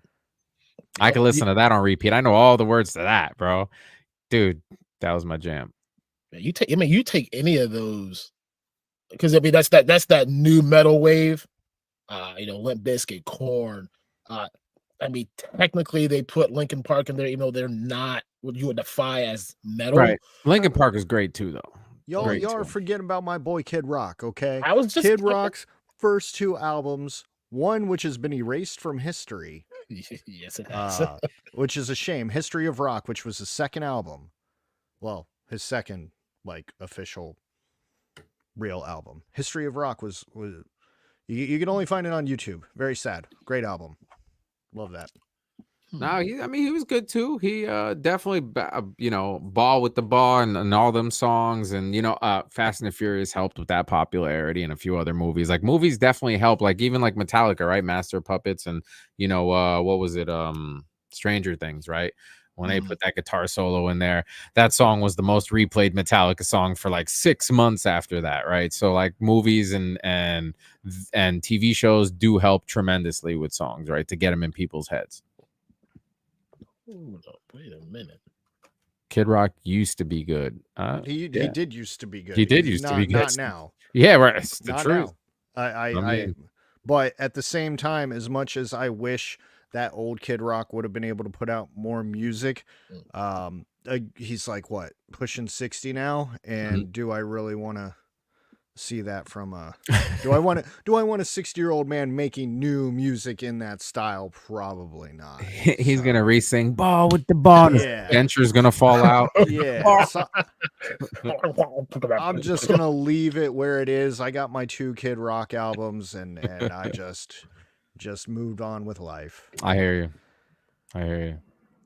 Adam brought up, is Limp Bizkit rock? Is Kid Rock hip hop pop combo? No, they are defined as new metal, right? Which is a combination of the traditional rock music due to the instruments that are involved, but a new style because they introduced a hip hop type. It's like a rap rock, honestly. Yeah. Mm-hmm. Aerosmith and Run DMC really introduced that. Then followed that up with Anthrax and oh my god! Don't forget about our boy Vanilla Ice. Ice, baby. What was it? Public Enemy. Public Enemy. Yes, Public Enemy. I was watching a thing on him the other day. Oh, just Jeff, you touching my heart here with the System of a Down, man. Oh, come on, Aerials, System of a Day. I forgot about them. Honestly, all of them. Yeah, all they're in my playlist 100%. Yeah, all of them. And their story is very inspiring too. Every time they've come to Columbus, at least I have seen them live. I have not ever missed a show. A good friend of mine, we have an equal love for System of a Down. So anytime we get the chance to see them, we take an opportunity to do it. Hell yeah. Yeah, no, I love System of a Down. It's been so long since I've been to a concert. I don't even remember what they feel like.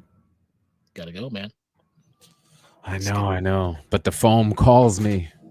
Bring the foam with you. The phone can rock with you. It ain't gonna fit, bro. Like, hold on, let me see if the thing can pick it up. Like, you see that above head right there? Oh wow. That whole thing to the wall back that way is a full 8x4 sheet. Like, that's my stock there. And then I have my garage where I have I look like a Home Depot because I'm constantly buying foam. You can't just take something and whittle during a show, you know? I know, right? I gotta make some rods. What the hell is that? Chair. So we can talk about music all damn day. I love talking about it. Did you give an answer, Aaron? Did you give an official answer, or were you just trying to bitch out? No, I gave an answer. My answer was either. I don't know. You said a lot of shit. I picked 2. If I had to dwindle the 2 down to 1, it was either Korn's self-title or I remember Alice in Chains, Jar of Flies. Okay, I remember now. Okay, cool. If I had to choose between the 2, and it's very tough, I'd probably go with Korn. I disagree, but that Alice in Chains, Jar of Flies, really good ass album. Cool. Well, let's hit all these starred chats that we have before they overwhelm us like a tidal wave. Because again, you already got them fired up. Oh, that's what I did. You did. This chat is hella fired up right now. That's how we do our shows, man. This is why we got away from the scripts, man. You know, we just go. We just go. We just do whatever. All right, we got Hyperdelic. How's it going? Hola. He just recently had a Punk with Toys on, so if you missed that episode, go check it out. It was definitely a good watch. I watched the replay because that's what I do. I need to check that out. It's a good one. Yeah. Ken's Toys obviously says, "What's up, guys?" What up? And then we have Oscar Laguna. What's up, fellas? What's up, Oscar? Just Jeff. There's more to making videos than cropping shit together. Ruh-roh. I mean, I'm one of those where I just gonna, and this is why Yes. Ted never wants me to do things on YouTube, because I'm just gonna push record and go live. I'm not putting up no fancy intro. It's This a is me. lot. Take it for what I it's can worth. appreciate a good edited video. That's not me. It's a lot of work. At least you're honest. Damn right. What you see is what you get. I dig it. Articulated Ninja says the Dio King's mind moves 4 times as fast as mine. You've got to slow it down. Even Diddy could catch it. Hell no, bro. The minute he started getting dudes to go get him cheesecake, I knew something was up. But I mean, have so you how seen that far- TikTok where No, they talk about that one verse in that song, I Need a Girl, in that song, that, and it's true, that one line where he's like, we were more than friends, we were like brothers. That always stuck out to me in that line when he was like, we were more than lovers and friends, we were like brothers. And we used to play fight under covers. And I was like, holy shit. You talking about our boy Usher, and that sounds a little sus. And like, how is it that loving someone like a brother is more love than a love? Like, I don't know. Yeah, that line always, now it makes sense though. Now Well, I don't know if I want to listen to that song now. I have to listen to it on principle. First of all, Yep, it's you have to. terrible song. I hate that song. You don't need a girl to ride. Oh my god! You know what? So this is what since we keep bringing up the Diddy thing, I'm upset, man, because I didn't bring Diddy's thing up at all. Okay, ever make that clear. It makes it hard to listen to stuff, man. I want to listen to Victory. I want to listen to fucking a lot of Biggie verses, but now do I have to fast forward? I already can't listen to Remix to Ignition anymore, and that's a fucking banger, man. I was gonna get that spit take. It was gonna happen. God damn it! Don't be doing that when I'm trying to. I mean, you know what? I'm so mad at Diddy right now. Like, bro, you're killing me. You know why I'm mad at Diddy? Because he's the reason that Pac and Biggie are gone. That's why I'm mad at Biggie. Yeah, there's. I mean, the other stuff is terrible too. I don't wish that on anybody. Let's no, it's awful. Quick before they're like, "Hey, he's a Diddy fan." Like, no. Stop it. Negative. But yeah, oh man, fucking Diddy, he ruined 2024. Diddy's gonna be the new 6ix9ine. Wait till he starts snitching on everybody. I can't wait. He's like the Black Epstein. It's fantastic. Oh shit! He's Blackstein. Damn. Oh man. Matthew Van Fowlson once again. Brian is a magician. Thank you. We don't know this Brian guy, but I'd like to meet him. Nah, he's not all. It's not all that bad in a bag of chips. And don't forget to hit that like button. You know, just show it a little love. Get a little. I would say that's snack. common sense, but common sense isn't very common these days, is it? No, not at all. Got to remind the humans. 80s toy boy. Yeah, if I had that much footage and content, I might think about hiring an editor. One day, I have thought about it. Trust me, I have thought about it. But the other thing too is everybody can do it until they can't, right? And I get a lot of tire kickers, and I don't get anybody that seems serious. I want someone to be as serious about editing my content as I am about doing my work, right? Where they're calling me like, I can't wait till you see this, being extra. I like that because it shows incentive and it shows that you actually give a shit, right? Right. So that's the other thing too. Because if it was just to click a button, and this guy will do whatever you want, fantastic, no problem. But it's usually not like that. So I'm being pretty selective. I want to give you guys like the best content that I possibly can. I'm just going to give you content in its rawest form. Because we don't do that. You're anyway. the smart one. You're the smart one for doing that. Whoa! That's a lot of credit to be thrown out there with that. Yeah, don't get this man all hyped Gassed up. He can't walk out the door. I'll fucking deal with him later. You damn right. I gotta calm down the chat, then I gotta calm down the Aaron. Oh my goodness. That's a lot of calming down. He came in here guns blazing. He was like, I'm gonna break the internet. And I was like, all right, man. I'm trying. See, there's no plausible deniability with me now. I've seen it all. I was here. Now I'm culpable. You see what you did? Is this your alter ego there, Ted? No, it's a nice gentleman I met in a random chat somewhere. So, I have something in common. Maybe a long lost brother. I don't know. Well, welcome, know. Sir DarkClaw, to the Yeah. This is Hella Dope show. Yeah. We appreciate you hanging out. It's not me though. I wouldn't only because I have such an ego. I have to slap a hella dope logo on fucking everything. So I can't go anywhere on the internet with rubbing my shit in people's faces. So Right. I would never be casual and actually like have the Dark Claw name with the Dark Claw image. That's not my style. But Gotta like, you heard of hella dope? yeah. Articulated Ninja, I can attest to Dio King doesn't micromanage. For the one video that he has my boss. It's like I had no boss. He said, Ninja, do what you do.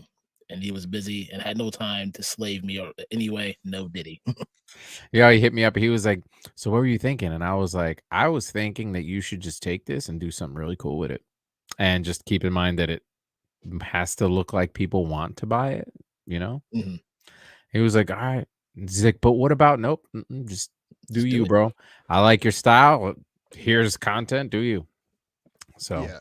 It's an that's the best way you amazing get the clip. best responses, honestly. Get the best work because they do what's natural to them, right? Like, "Oh, yeah, you're not sure how to do this? I got you. Let me do it this Mhm. way." And then they're just like, "Oh, you exceeded my expectation," which you did. I knew it was gonna be a dope video, but when he sent me that, I was like, "Yeah, it's fire."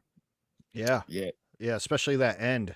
Oh my Mhm. goodness. From the switch from the day to the Yeah. nighttime. Yeah, it was perfect. Yeah, because not only like you're already in love with the piece, but then you're like, but wait, there's more. And he does it so dramatically. We're gonna play it again on our way out, but man, that's a good video. Just Jeff says when you making that blimp. Who says I haven't started already? Ooh. Is this That's the other first thing too, spoiler? and I think this is elaborating on your question of how I manage time and stuff. So personal projects are personal projects, but they're always with the intent of like, I know for a fact that if I create part A, I know there's going to be at least 10 people that want that. Mhm. So am I going to do this as a one-off, or am I going to do it in a way that I can replicate it where it won't take me forever and I can actually make a little something on it? So that's usually how those things work. And me being a big turtle fan, I'm working on the entire layer, not just that one room. Like every single room, I have the Japanese blueprints. So it ends up being about 5 foot wide by 4 foot deep, but I'm doing it in sections, kind of like how NECA did it. So I can display them on shelves versus having them out if I don't want to. So that includes the actual van sized entrance, the van parking, Donatello's actual lab, not, the room with lab pieces on it. And I am working on the blimp. I've already designed the boots, the anti-gravity boots that actually work. I have designed the turtle cycle, the cheapskate, all to go with the NECA stuff, and I'm going to retrofit that for the Mezco ones as well. So it's coming. The only thing is sometimes, like for the blimps example, I run into these things where the best way I could describe it is my brain works like Jarvis. So I have to see things, know how they go together, take them, be able to blow it apart like this mic. I can blow it apart in my head, know what screws go where. Like I've seen it, right? So I have to be able to do that with the project, meaning before you see a finished project, I've like that van, I painted that van 1,000 times in my head before I physically actually painted it. So the blimp part, that's the big issue for me is the blimp, right? Can I print that? Yeah. Can I make it from foam so it's lighter, less time? Absolutely. But can you imagine with all the detail and stuff, a massive sized blimp? Like it would be a one-off I'd never want to do anymore again. So I'm still fighting myself with, should I just design it as a print and now someone's going to be printing 500 pieces that they're going to be putting together to make this 4-foot blimp? Or, I want it to be accurate too, right? I hate when they bring things down. So like if the blimp in the cartoon is this big in comparison to the figure, then it should be that way in 12 scale too. But when you give us like these smaller vehicles and you're like, it's for them, and it doesn't sit right. So I've designed the actual glider already. It's that blimp part that I'm having a hard time because I want to go ahead and get an actual blimp done with the decals and all the good stuff. But then there's an MOQ on that. And now it's going to be even more pricey. And now I got to worry about, are people going to buy this? So there's a lot that goes into that for me to just, I don't want to put out crap, right? I want to give you guys the best stuff that I can give you. So if I can't figure a certain thing out, it kind of falls on the back burner when it's not something that someone actually hired me to do. Good answer.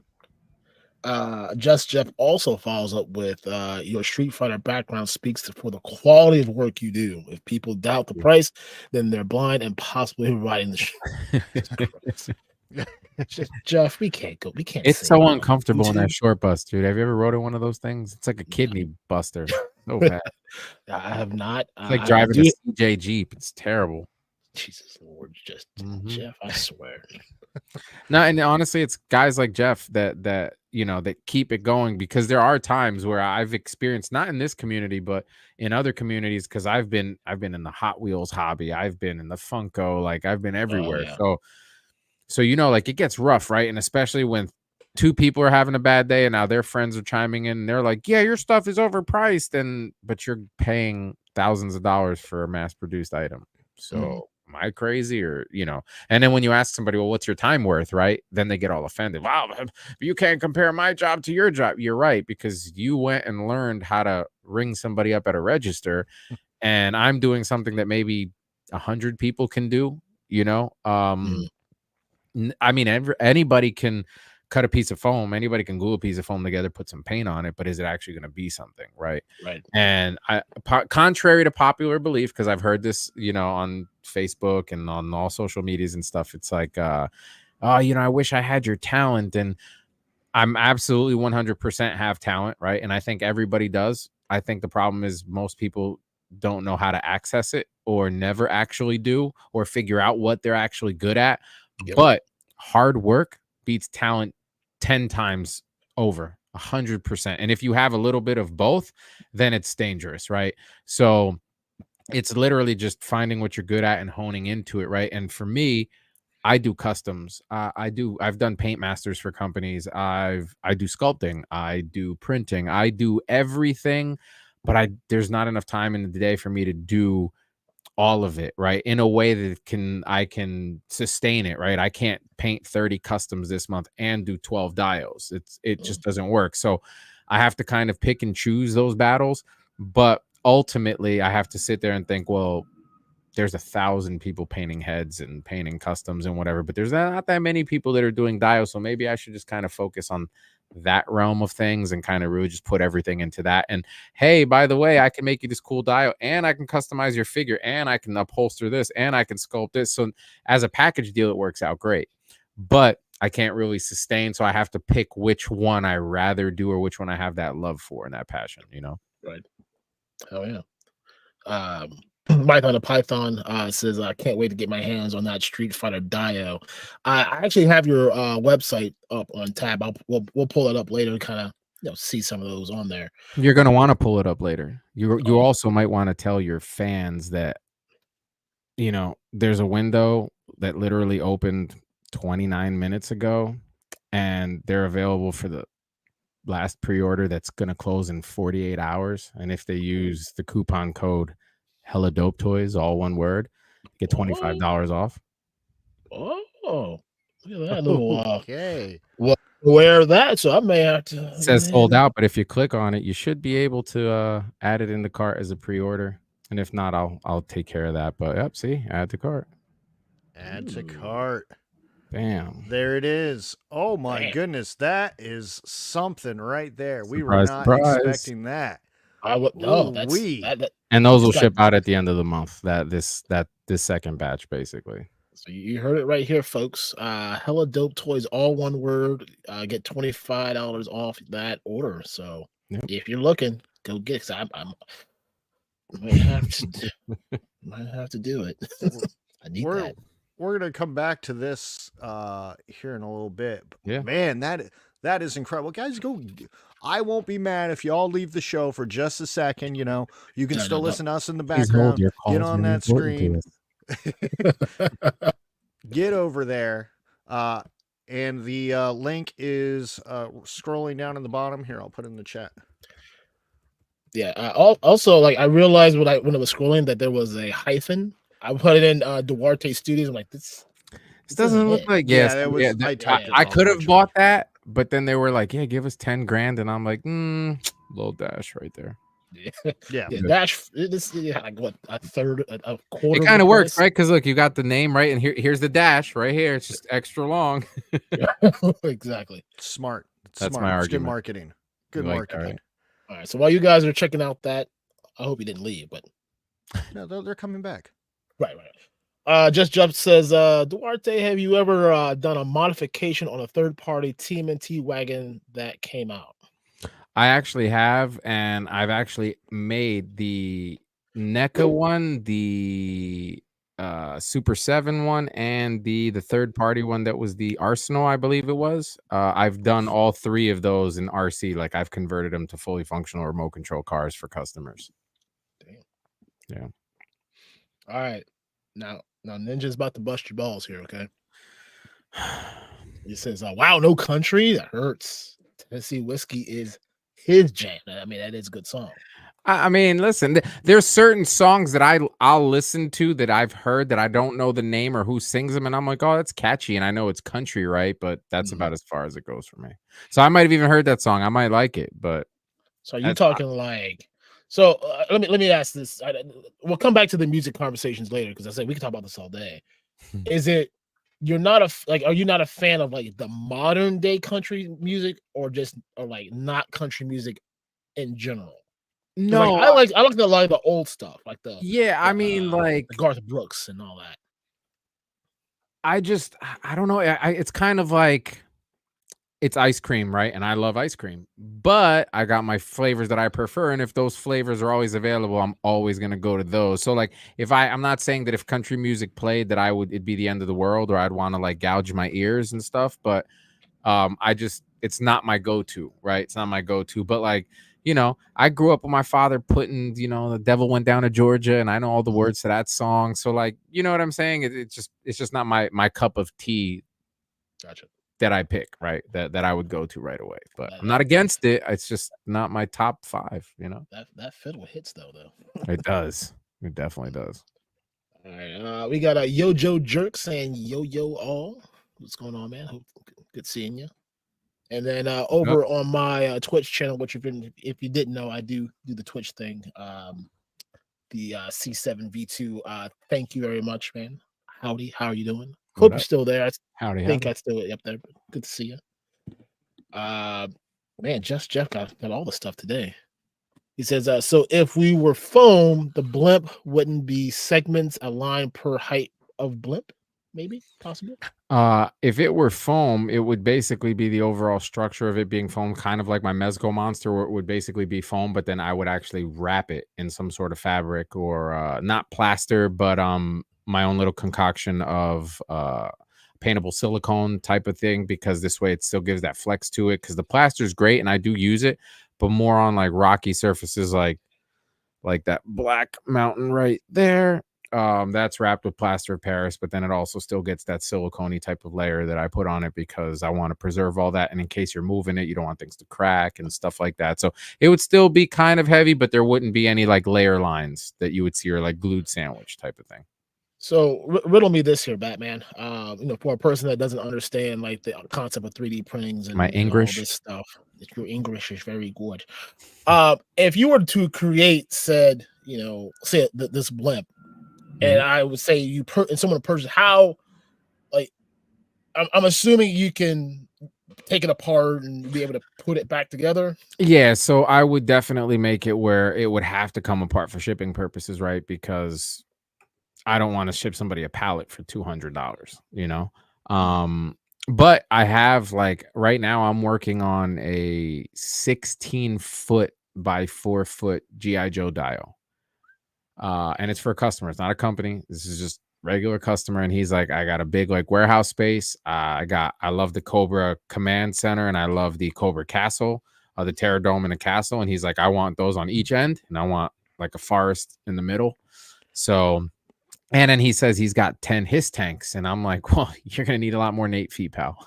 so it's basically 2 sheets of plywood, but I'm doing that in 4 segments, so 4 foot by 4 foot, 4 pieces of that. And he's actually gonna fly out here because he's all the way on the West Coast, and he's gonna fly out here, rent a van, load her up, and drive her all the way back to the West Side to take that, right?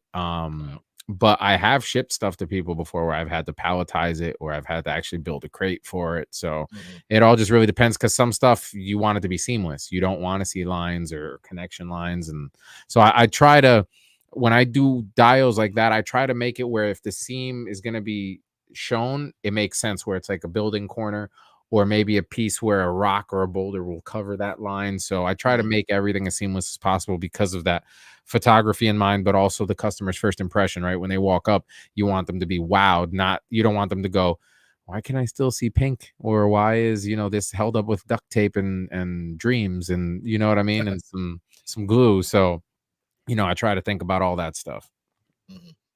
Awesome. Real quick, Mython the Python with that generous $9.99 super chat.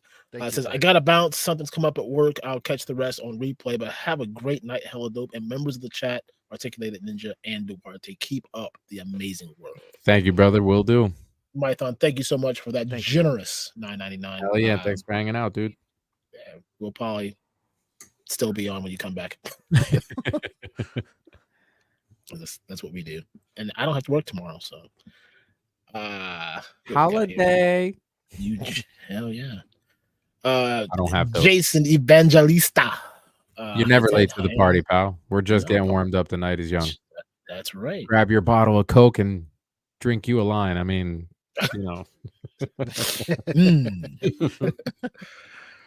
Articulated Ninja says, question for Duarte: you have won awards at conventions by a landslide.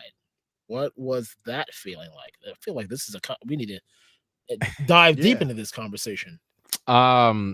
Anytime something like that happens, it's very surreal, right? Like, it's really hard to teeter on that confident, like Jada Kiss says, right? I'm not cocky, I'm confident. So when you tell me I'm the best, it's a compliment, right? That line sticks in my head because it's so hard. It's such a gray line when if you think or know that you're good and you express it in a way that somebody might not like it, now they perceive that as you're cocky and you're this and you're that, right? But I wish we could walk around with our foreheads and it says 12 years of eating shit, 6 years of wasted foam, $10,000 down the drain, like all the mistakes that we made, right? Because I'm not perfect and I still make mistakes to this day. As a father, as a husband, as a creator, like we make mistakes. No matter how big they are, we make mistakes on a daily. It's human nature, right?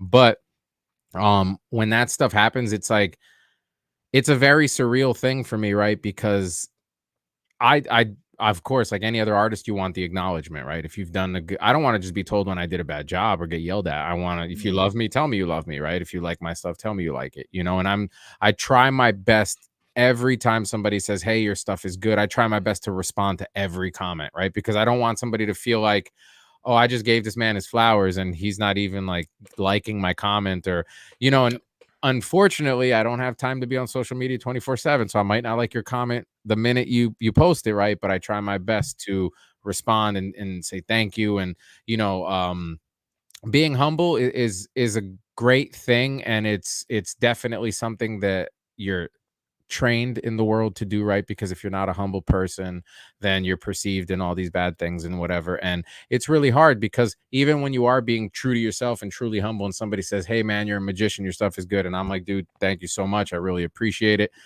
If you say that the wrong way, they're like, oh, he's faking it, he's just doing that for the gram or whatever. So that's why I feel like a lot of these people too develop these personas, right, where they're this way in private and in this way in public. And I hate that, man. I hate the fact that you have to pretend to be something. Like, just be yourself, right? And your work should speak for itself always, and the customers, they spend the money, so they have the right to feel however they feel. This is great, this sucks, he's better, he's the best, he's however you want to do it. But at the end of the day, I feel like I'm definitely the best that ever was compared to myself yesterday. Today, I'm better than I was last week, this week, better than I was last year, this year. You know what I'm saying? Right. So I'm really just trying to compete with myself because I love learning new tricks, right? Sometimes a video will pop up because I watched your video and then I let YouTube play. And all of a sudden there's like a miniature dial video playing.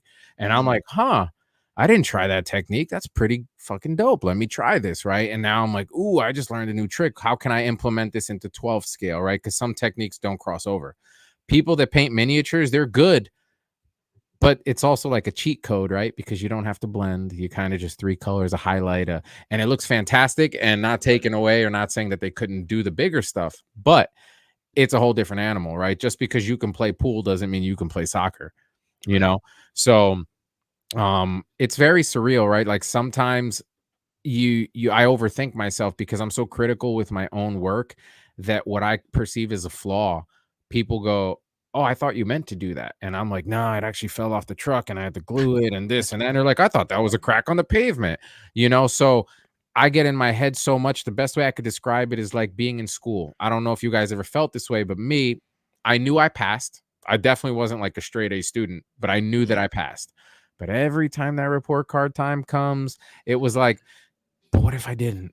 Did I though? But that teacher didn't like me, and I'm like, I don't want to go to summer school. And now you're sweating and whatever, and then you're like, oh, A, B's, 1C. Ah, fuck the C, I passed.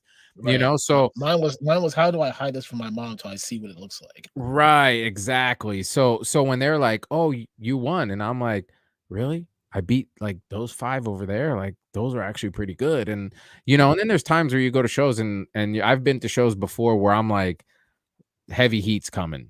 Let me bring my A game. And then I bring my A game and I'm like, I didn't know I was like competing against people that started doing this last week. I feel bad. I shouldn't have like jumped into but it's hard to tell, right? Because you just assume that everyone's bringing their A game.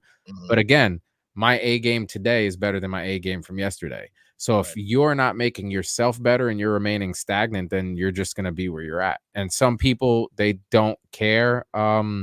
For me, it's not about publicity more so than it is about legacy, right? I'm not gonna be here forever as much as I want to. Mainly because there's not enough time to do all the stuff I want to do.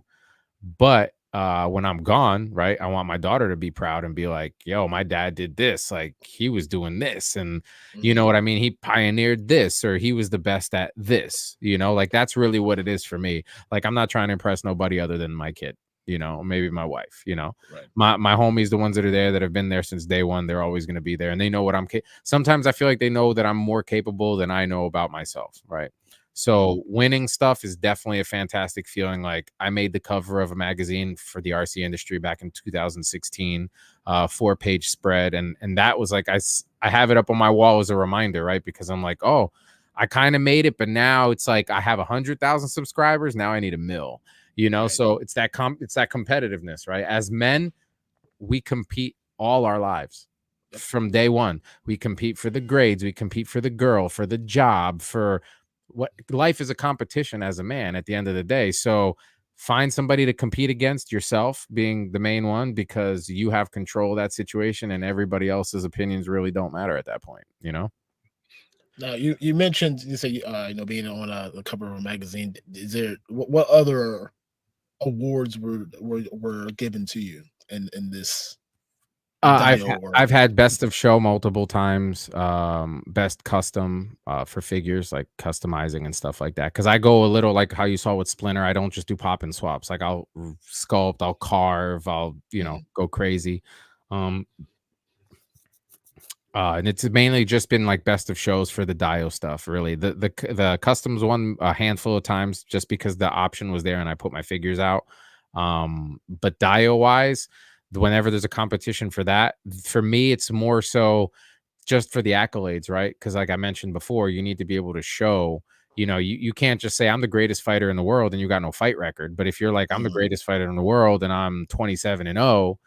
Now it says something, right? So for me, it's just accolades. And honestly, it does add value, right? This Dio that was $100 is now worth 500 because it's got 6 trophies under its belt, So, Monkey King was very popular for me. I love everything Asian, samurai lore, fighting. I've done mixed martial arts for almost all my life.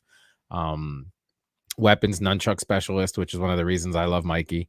And yeah, like it's just that's essentially what it is. Oh yeah, well, that's some good stuff. I just want to say your passion is incredibly inspiring, and the way you're able to Thank you. speak on it without losing your point or momentum, man. Like you're anybody that's watching this that has any drive or desire to do any sort of thing in life, whether that's a freaking dio or getting really good at building or creating or doing anything, man, like that's the shit they need to hear right there. And coming from a guy who said, yeah, I fucking sucked and now I'm fucking kicking my own ass and I'm kicking the guy's ass yesterday. Like I admire that mindset, man. That's good shit Awesome. right there. And that was another thing too that I was told, like, by a few people when they talk about the channel stuff with me. They're like, dude, if you mix that, like, the messages that you put out and like your mindset with the way that you do stuff, like, people are going to want to hear that. And again, I fall back into that. Who the fuck wants to listen to me talk? You know, that's my mindset, because I'm like, I'm carving and I'm doing stuff. And sometimes I'll have guests that come over and I tell them, like, hey, please don't feel disrespected if I'm moving or doing shit while I'm talking to you, because I'm paying attention. Trust me, I'm having a full conversation, but I'm fiddling with something. And then the conversation gets quiet and I don't realize that these people are literally like, and I'm just carving and doing stuff that to me comes natural. And they're like, you just turned that flat piece into like a 1957, you know, whatever wall with the texture and I'm like, oh. And they're like, dude, you got to have a video. You got to this. And I just overthink the stuff, right? I overthink it. But mindset is everything, man, because social media is a disaster. People are douchebags at the end of the day. I've gotten hate from people you would never expect. When we're not on this particular live, I'll give you guys a little bit of insight and you'll understand. But this there's definitely people out there that are ruthless and they don't care, and you really have to put the blinders on. Like, pick that target, whatever it is, whether it's to be the best in the world, to be the best for yourself, to whatever, and just aim for it and go. You hit a speed bump, run that bitch through. Just run right through it. Damn. Travis, see you later, man. Thank you, brother. Will do. Whew, man, you just dropped some knowledge bombs, man. Bro, and inspiring people. Like, I love that. You know, gatekeeping. Let's touch that really, really quick, right? I feel like I'm talking about like all the like I'm running for office or something, right? Like, let's talk about, you know, I hate it. And I myself am guilty of being that guy when I first started years ago while it was a hobby. Because I'm like, I learned all this stuff on my own. I'm not going to give this away to this guy. And I'm trying to make money off of this. Now, if I'm giving him my secrets, thank you, jerk. If I'm giving him my secrets, then like he's going to take my business. And that maturity, learning that hard lesson from just different experiences where you're like, nah, bro, you could tell him exactly how to do it. Here's the ingredients, but it's never going to be mine because it's my work. It's my hand in it. It's never going to have that same touch. So it's not about everybody doing it. It's about, I prefer your style over his, which is why if somebody says, I went with that guy's dio over yours, you probably liked his style better than mine. And that's totally fine. I'm not offended by any means because this dio is going to sell in 10 minutes to somebody else. Right. It's totally fine. And there's a seat for every ass, right? That's what they say. So you can't take it no type of way. You can't, it just is what it is. Or it could just be that maybe they don't, it's not that they think you're overpriced, but maybe they just can't afford you. You don't know a person's situation. At the end of the day, you don't know what they're dealing with at home or job like, or, you know, there's so many factors. I don't take any of that stuff personally. The only time that it ever gets personal is when somebody hates on you so much that they start to throw like personal jabs. And now, you know, it's not about the work. It's just their hatred, because a lot of times you remind people of what they were afraid to do themselves. Or people like to see you win until you're winning. And then when you're winning, you're a constant reminder of what they could have been. Right. So I don't want to do that. I want to actually be the one to say, no. Do it, bro. Here's how you do it. I've had people hit me up. Hey, man, I'm having a hard time with it. I've sent people tutorial videos where I've literally gone 10 minutes with the foam and I'm like carving it. And here's how you carve it this way. Try this, fix the blade like this. And usually I'll get back like, dude, thank you so much. I've had 3 people that have literally turned this into like a professional side gig. I don't know if they're doing it full time, but they're doing a bunch of dials now and stuff like that. And now I'm like, yo, this is cool. So a Patreon, that's another thing I wanted to do, where if you really want to learn, come to the Patreon and I'll do like one-on-ones, or I'll have like live videos where I'll show you, or you want to make a stone wall. here's how you do it. And, do those things and really teach people, because ultimately I want to spread the wealth, not just the knowledge, but the wealth. There's enough of the pie to go around for everybody. So I want to be able to say, you know what? I'm working on the 16-foot dio. I'm doing 37 Ryu stages. I'm doing this and that. You need a DTOF sized, bathroom. Like, I'm not going to be able to do it for like 3 months, but I got this guy who's been my student for the last 4 months, and he's actually really good. I vouch for him. If you don't mind, I'll fish the work to him, X, Y, and Z. And this way now I can spread the wealth and say, hey, man, I got a job for you. Even if it's like, you know what, I'm going to charge $150. Here's your $100 or whatever. Let me make $10, 20, whatever the case may be. Because at the end of the day, everybody's got to eat a little, right? So, but now it's like, cool, I'm giving, because ultimately I would love to say, here's my warehouse. Now I'm doing dios like mass produced, but I'm also still doing my handmade ones for the people that want them. And now I can employ 12 other very talented dio makers that are under me, and that could someday have their own spot, or just help grow it, because this is a dying art. It's getting replaced by injection moldings and 3D prints, and which I'm not opposed to. One of the things I'm working on that's going to be coming out very soon, a DIY line where I will sell you the printed parts to go with the foam that you can either get pre-cut from me, or you can get the measurements from me, watch my little tutorial video, and go buy your own foam. And now you can put it together and paint it however you want, while I sell a handful of the ones that are painted and finished by me that are a little more expensive, but I'll give you those options because I want to see more people do this. James is saying he'd love to see a tutorial from you. So I mean, more people saying that want to see you doing more of the YouTube, or at least getting the info out there, because people love to learn stuff. Right. I want to tack on to what you're talking about in regards to having your own almost like system of humans. And I'm curious of your thoughts in regards to the Kickstarters, and then also, the incredible work that, well, I don't know if I want to call the NECA stuff incredible. It looks nice, but the price is wrong. But then Ace over at Ramen, he's got, what is that clever name that he's calling the dio thing? I don't remember what it's called, but he's making those dioramas. So the sewer one you're talking about, right? Yeah. It's got Musk, I think it is. The Musk, but then he's got some special name for what he's calling the diorama wing. Yeah, I'm not sure. I don't remember what it is, but maybe it was clever. In the chat knows.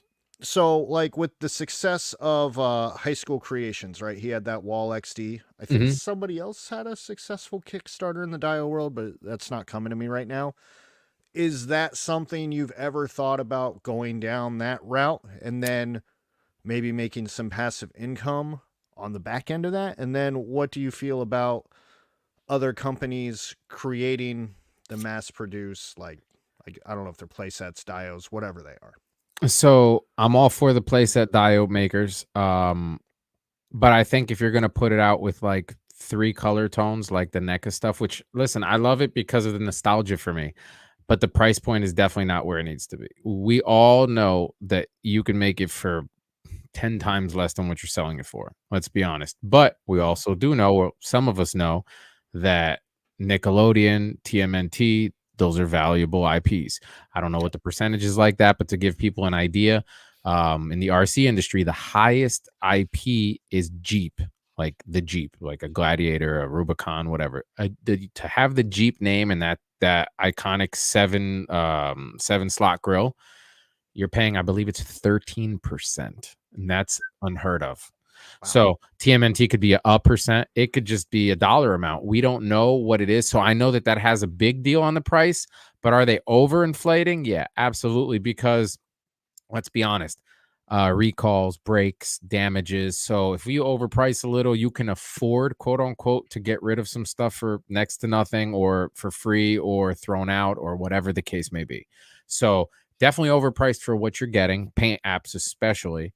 It just doesn't make sense that the top street is $110, $120, whatever it was, and this little tiny layer at the bottom, because it's got a handful of accessories, is 3 times that. Yeah, it doesn't, the math ain't math in there, right?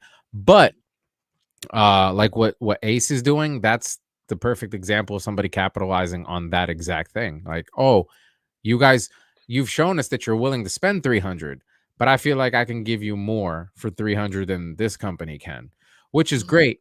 The only thing is, and he's got to be careful. And obviously he knows, you can't actually replicate it to the point that like it's the exact same thing, because now you got licensing issues, you got all sorts of things, cease and desist, stuff like that. So he's got to be creative how he was. So like that Musk setup he did, I think that's going to be perfect for these guys, the Mezco turtles. Perfect.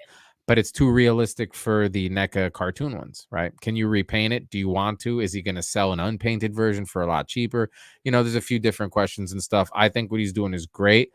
I think that there's a way that he can probably do it even cheaper and still give you guys quality, but that has a lot to do with the engineering side. And I can't really talk too much on that without giving away some of my secrets. But to answer your question, or the beginning part of your question, yes, the Kickstarter thing, I believe, is going to be a thing for me for the first one, right? Not because I don't think I would get the backing otherwise, but because people have been so used to the whole Kickstarter process and all that stuff, I feel like it's just a comfortable way to go. I have been working on two types of things. So one, I'll say, is more modern. The other, I will say, is themed more towards, and I'll show you guys after this, the one that's themed more towards like your futuristic / cosmic / cyberpunkish kind of, but think of adult Legos, but in diorama form. Nothing you've ever seen before. Trust me, like nothing. And the reason I'm taking so long is because, number one, I went so in depth, kind of like how you guys have mentioned, like you went from this level and you took it from here and went all the way up here. I did the same thing, so much so that a handful of people that do know about these things, I've talked to them and said, look, this is it. And it was very overwhelming. And you guys will probably feel overwhelmed too when I'm showing you all this stuff. But I'm trying to answer all of the questions, meaning as a consumer, what would you want to see? Oh, I'd like to see this type of wall. Cool. I already made it. Here it is. And I also made this one, this one, this one, and this one. So I'm literally trying to give you the best bang for the buck, every usable inch square, kind of like how I live my life, right? Like I have shelves everywhere, top to ceiling, 4 foot by 8 foot full pieces of foam on my roof there, but I can walk under it. So it's like space that you would have never used, but is being utilized. So I want you to feel like you got every single last penny of space out of this thing. And it's not just one piece, it's usable. It's pop this piece off and build something else. Make this wall become this, it's so much stuff that I want to just make it perfect.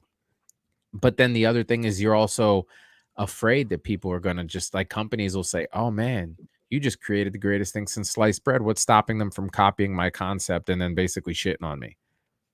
You know what I mean? That's the other thing too. So I have to ask myself, is all this work worth it to have that one nut real quick and make good money that one time before China replicates it in a cheaper quality, but for 10 times less? I don't know. So is it something that maybe I should just sell 3D printed, and then after 4 or 5 months, when the sales kind of go down, say, hey guys, now the people on my Patreon, you get the files, and the people that want the files, $20 or something, you know what I mean? So this way you could generate a little more revenue on it, and then you're done. So it's trying to figure out the best way to go about it. Kickstarter definitely feels like it's going to be the entryway for that. But yeah, I do have some stuff in the pipes for the Kickstarter thing. And just Jeff, patents, yes, it definitely does work, but you need deep pockets for that. And for people that don't know how patents work, you have to actually do the patent pending, which is about $200 and some odd for the year. And you can technically redo it every year, which ends up being cheaper. But to actually file the patent and get the patent, not only does it take like 3 or 4 years, the process, but it also ends up being like 15 grand or something like that. So then I have to say to myself, am I going to sell 15 grand worth of this? Is it good? What if I only sell 20 grand worth? And was it all, you know what I mean? Like I don't want to take away time from my wife or my daughter, who's 2.5, to make less than what I would have made if I worked at a Home Depot, So there's a lot of things to consider. But yes, I do have some stuff in the pipes for a Kickstarter. When this is when the public is over, you'll see it. Ooh wee. Well, we got some extra people in here now than before, so I want Let's to do go it. ahead and let you share what you shared a minute ago in regards to this right here. Mhm. So for anybody just coming in, you want to go ahead and give them the nice announcement. You guys can see this, right? Did I share my screen? Yeah. Yep, Cool. I basically opened up a second pre-order on these because I've been hit up by so many people that wanted them. And the pre-order is open for 48 hours. It'll be closed on April the 2nd at midnight Eastern Standard Time.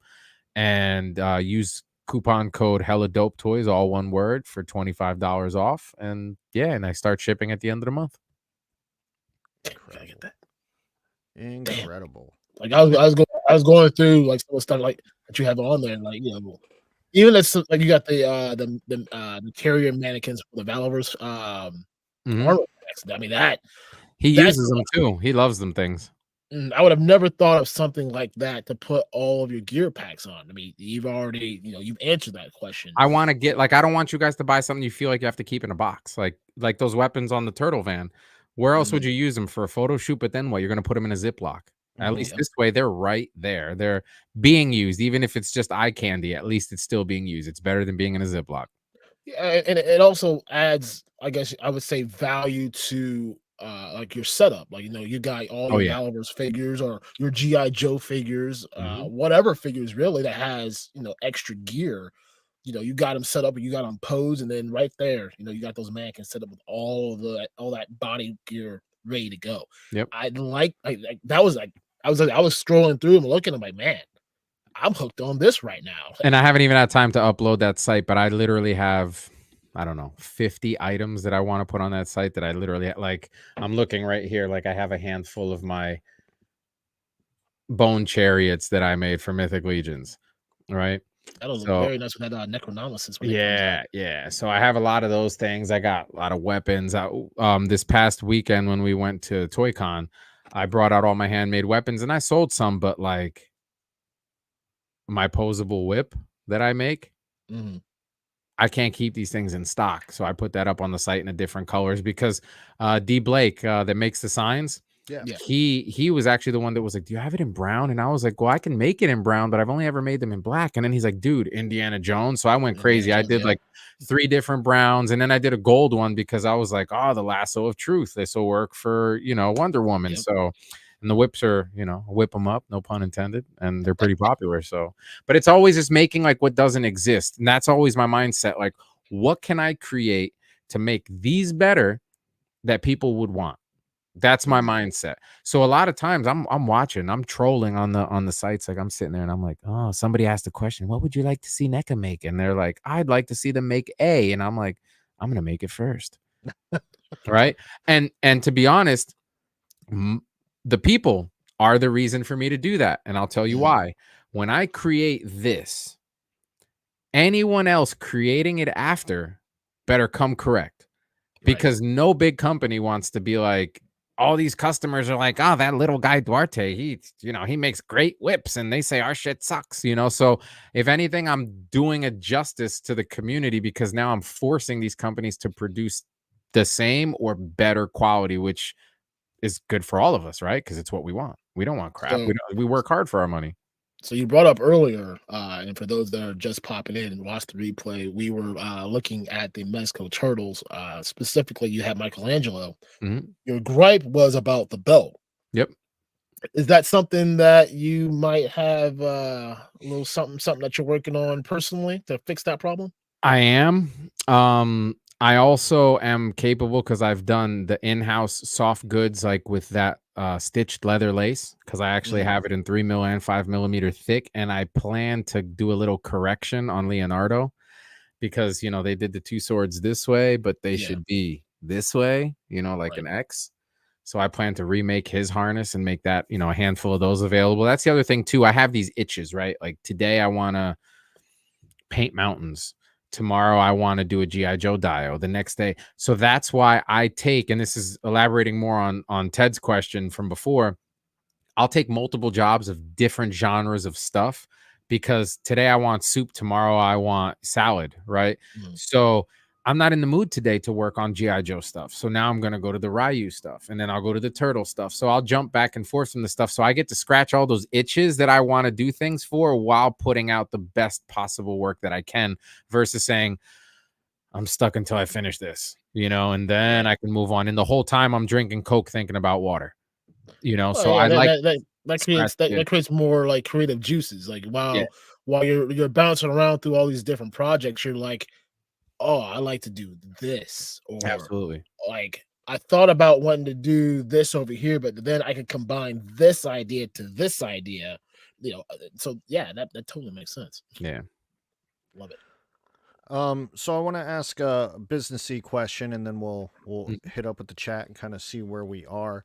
But you said this has been your full-time job since 2013. Yep. Was that when you were young? Was that always kind of the plan to work for yourself? Did you enjoy working a job? Did you want to escape a job? And when you said, "Hey, I'm doing this full time now," was that scary for you? I hated having regular jobs. I had them. I worked at like what's now Michael's, used to be AC Moore. I've worked at the bank. I've done the telemarketing thing. I think I've done every type of job you possibly can, short of like pumping my own gas, which I end up doing anyways. And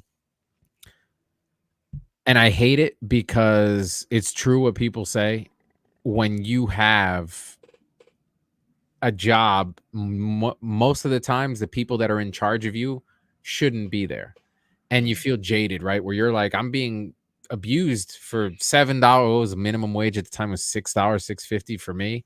While this schmuck over here is making $50 an hour, and he's being an asshole, and he doesn't even know how to manage. My thing is, I've always been, do to others how you want done to yourself, right? Like, how would I keep myself as an employee to myself? Like, what would I do? What would I offer? Like, people that do work for me or have worked for me, they'll come in and I'll be like, the computer's right there. YouTube, Google, Pandora, whatever to get your rocks off, do it so you give me the best work you can possibly give me. If that means putting on a movie and you're listening to it while you're working and there's no imperfections, like no fuck ups, no nothing, great. So I try to give that like comfortable workflow and like do to others how I want done to me. So I hated that. So yeah, from day one, I always wanted to work for myself. And I technically did. I started my first business when I was 14, 15, and I was doing the custom airbrush on the shirts, the boots, the Mesquite, the paint, all that good stuff from way back in the day. Right. And I was doing with that while I was in like early high school. I learned the most valuable lessons, like where it would be like, hey, I need this shirt done. Cool, it's $30. All right, yeah. I do it. I bring it in. Here you go. I got the 30 next week. Next week never came, right? So you learn those stupid lessons, who you can trust, who you can't. Stop being nice. This is what it costs. If you don't pay, you don't get, things like that, right? Those hard lessons. You can't trust people in business. Business is business, right? It's not what you know, it's what you can prove or what you can afford to fight, right? All those lessons. So, but the main goal, actually, I was 27 and 1 in my mixed martial arts career. And at the time I was going to pursue the Ultimate Fighter, like one of this, I think it was season 2 or I really don't remember. It was very early in the Ultimate Fighter stage. And I was going to pursue it because back then getting punched in the face was cool. Right. So unfortunately, and this hobby was just my hobby. It was like my getaway, like my zen. Right. And when I was going to go and pursue that 3 months before that, I was with a girlfriend at the time, and we were in my convertible, and we were waiting for food at what was the restaurant called? I can't think of the name of the restaurant, but we were waiting there for food, and we see this old lady come out, and she stumbles, and we're like laughing at her, like, oh, she's pissed drunk, ha ha ha, whatever. She gets into this land yacht. It's a Lincoln Continental, like this thing's huge. Turns the car on, and I'm like, cool, put my blinker on, I'm waiting. She puts the car in reverse, comes out about halfway, stops, puts the car in drive, slams on the gas. Bow! Hits the car parked in front of her and next to her. And I'm like, oh shit. She throws the car in reverse before I can think to put my car in reverse. She floors the gas, the ass end lifts up on the car. She plows right into the front end of my car. Boom! My car was in park.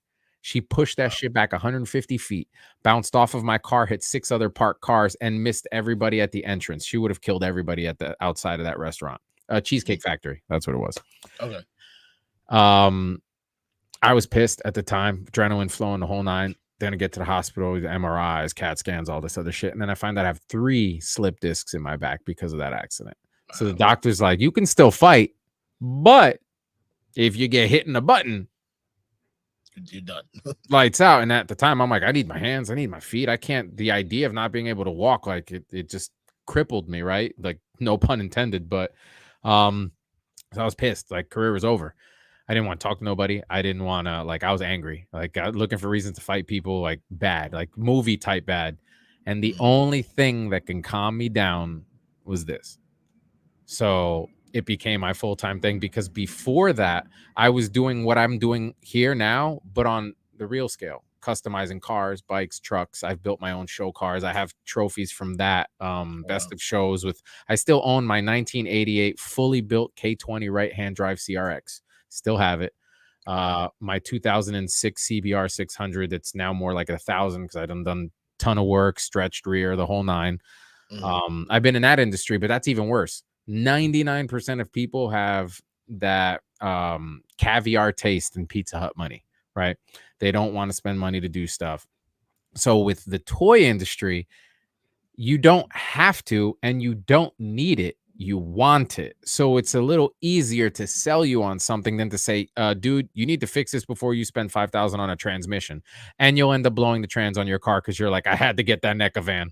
I just had to, right? So, you know, it's honestly playing on people's priorities, because unfortunately most people don't have them, and that FOMO, everybody's, well, God, I gotta have it too. And then you get it and you're like, why did I even get this shit? It's sitting here on a shelf. I don't touch it. I don't look at it. Then you're trying to sell and you can't get your money for it. You end up giving it for next to nothing. And now you're jaded and you're like, that line sucks. I couldn't get my money back. And you made a big whole thing for yourself where you could have just avoided it, right? So yeah, honestly, it's always been I wanted to work for myself, because I'm also not a big fan of the amount that they take from people that don't work for themselves. And it's just so disheartening, because do you really make 100,000 a year? Nah, you probably make like 70 after taxes. That's 30 grand. Like, where does that go? So, and then they tax you on your taxed money and charge you taxes on the taxes you just made from the taxes that made the tax. Like, when does it stop? You know what I mean? So I like to have as much control of my own life as humanly possible wherever I am. Absolutely. This has been a wild ride, knowledge dude. bombs, bro. I know. Like, I wasn't expecting this, and life experiences. Like, I don't know how much you tuned into last week, but you know, we had Quentin J. Bedwell on last week, and just having you guys back to back, man, like, what this was a good show. treat with the fucking, just because you're both creators, you're both businessmen, you're both you know, self-employed. And Quentin, you know, he does the graphic design job, but he says he loves it. So right, so it's not work. He's still doing his dream, work. you know, and it's just practice for him at this point. I can practice being fast, but you guys just sharing kind of like the same vibe and the same wisdom, and it's absolutely incredible to me. And man, if I was a fan of this show, what a fucking treat, dude. Right. Yeah, damn. Let's go. Fucking dropping it on people. Aaron, do we have anything in the chat? And then I want to talk about these upcoming Street Fighter dios, and we'll promote that one more time. A couple of things in here. Largo's Lair, I don't know if he's still here, but Jim Largo's greetings and salutations, my good friend. Hold on, real quick. Largo, you need to get Duarte on the music show. That's what we need. Yes, the Infinite Playlist. That's what we need. This is your next guest right here. Yeah. We had a good music convo. Just Jeff had said, not the only one gonna about that Batcave, bruh. So Just Jeff. There's a section on my site that's drafted right now. It's not public yet, but it's going to be called something along the lines of like live vicariously through you type of deal. And there are things that I would love to do personally, not even to keep, but just to say I did it, right? Mhm. And the Batcave is one of them, the multiples, whether it be the 89 or the newer ones, like a Batcave. So that's an example of one, but I'm going to have multiple. So, right, let's say the guy who, I don't know, he wants likes Mortal Kombat, right? And I'm like, I've been dying to do Shang Tsung's, lair, right? Yes. You might say, oh, I don't want the Batcave, but I want that. So if you hit me up and you ask me to do something that's on that list, not only are you going to get a good job, but you're also going to get a better deal because I want to do it. Like, I actually want to do it. Not that I don't want to do the work that I get hired to do, but this is something that's been on my, like, I want this for me, or I want to be able to say, look what I did, or even just have the content for it. So honestly, to answer that question, how soon do you want it, Jeff? Because we can make it happen. I want to get my list going right now. Just that simple, There's quite a few things. Like, if somebody would produce a even like a Valaverse quality line, because the Vala figures are perfect for this. But if somebody like Vala would get the damn licensing and give us all of the characters for Sons of Anarchy, I would build you the most awesome clubhouse with the table. And like, dude, I love that show. I love that show. Like, it's my I can watch that on repeat for the rest of my life. I lived that motorcycle life. I was in a club for a long time. Like, there's so much stuff that you can relate to, and no, not for everybody. It's like, oh, you're out there killing people and selling drugs. Like, no, not that part. The camaraderie and just the riding and the clubhouse thing and the watching people get shit faced, and you walk in and you see some lewd stuff going on. Like, all that's real, right? It's based off of real shit. So it brings back those memories right from that clubhouse era for me. But that was one of the lines I wish that they would do. Street Sharks was a line I wish that they would do, and they actually did. I wish, kind of like how Ninja said, it was more of their interpretation, or like a more modern-esque kind of feel to it, because like I still feel like that the articulation is still wanting more. But I am going to get them, and I'm going to build dope Dio for them because I love the Street Sharks. So yeah, I wonder who has that up for pre-order right now. Oh, I don't know. I have no clue. Some website. Is it that discount code? Hella dope toys. Yeah, I think those guys had it up there. That's what I heard. With the Mossy Man, yeah, with the Mossy Man, the Mossy Man guys. Yeah. James Lucas asked, "Do you have a preferred scale?" Now, I don't know exactly what we're referring to, but well, up until I really started pushing the Dio and action figure thing, I was super, super big into RC. So like, I would say 1/14th was my preferred scale, because that was my heavy hitter stuff that I've made 150-pound excavators in 14 scale that run off of 200 psi. Like, they will rip your fingers off of and they dig, like they actually dig dump trucks, all types of construction equipment. So I've made that stuff in 1/14 scale, and I always wish that there was that universal scale, right, where all the figures are the same, because then you could just make a whole big world, right? And it's all, Ken and Ryu can be in a cement truck, and you know what I mean? Like, you can mix all the stuff. But talking action figure wise, I'm probably going to say 12 scale, only because there's so much of it that any idea you want to make, you can, or you can find somebody that sells trash cans, or sells a dumpster, or sells, a Ryu stage, or all these things. There's so much availability that even if you wanted to just jump, balls deep into it, you could, from eBay, from Amazon. Like, there's just so much of it, right? 1/6 scale is fantastic for detail. I love it. When I found out Storm was dropping those Mortal Kombat ones, I copped them right away. And I was like, I can't wait for Raiden, Baraka, this one, that one. And now I'm like, great. Now I got to build them for myself, because these assholes ain't going to produce them. And word on the streets is Storm's not even doing any more. And I'm pissed, because we got no thickies. We got Shiva with the ear legs. You know what I'm saying? Like, where's Katana, Melina, like Sonya, Jax, Luke, Johnny Cage, like Kano in the white. Like, why'd you give it to him in the black and red, dude? Like, can we get the OG Kano? Like, all of these things that we should have gotten. Now I'm like, damn, bro, because I'm 4-5 figures away from completion with the Storm collectible stuff. And now I'm like, well, damn, Jada, can we get some Mortal Kombat, bro? Yes. I think it was Ninja yesterday that had brought that up, or maybe it was on 3POA. One of the two that I was watching yesterday. Jada would be perfect if they gave us Street Fighter, Mortal Kombat equivalent. I will do the painting to make it more realistic. I don't care. The Jada stuff for the price, you can't really complain. So at this rate, like I want to see two things from Jada. Right now we've got the Street Fighter. I want to see a Capcom versus SNK like Jada mashup. I would love to see them get their hands on Mortal Kombat. I mean, there's just so many things. Like, they are probably the hottest thing right now. It's terrible, bro. They just pissed it away. Did you see the pit dio that I did? No, I'm afraid to. You didn't see the pit dio I did, dude? Bro, it's true. It's true 12 scale. It's like 4 foot wide, and it has the whole. I used 40 pounds of stainless steel nails. What? And I 3D printed the couplers to hold the nails, and then I used PVC to give us the tubes because I gave us the full depth. The thing's like 4 foot tall. It should be on my IG. Yeah. Let me see. My wife's gonna divorce me. I'm scrolling through here because I like Street Fighter, but my real love is Mortal Kombat. So, and my ultimate goal is to have all of the arenas made. And yes, I'm if I haven't made this clear before, I'm making it clear now for everybody. There will definitely be every Street Fighter 2 arena made. I will pre-order on all of them. So it's just a matter of who's next. Man. But yeah, who's next? Ken's dropping next. So you about to make me go poor.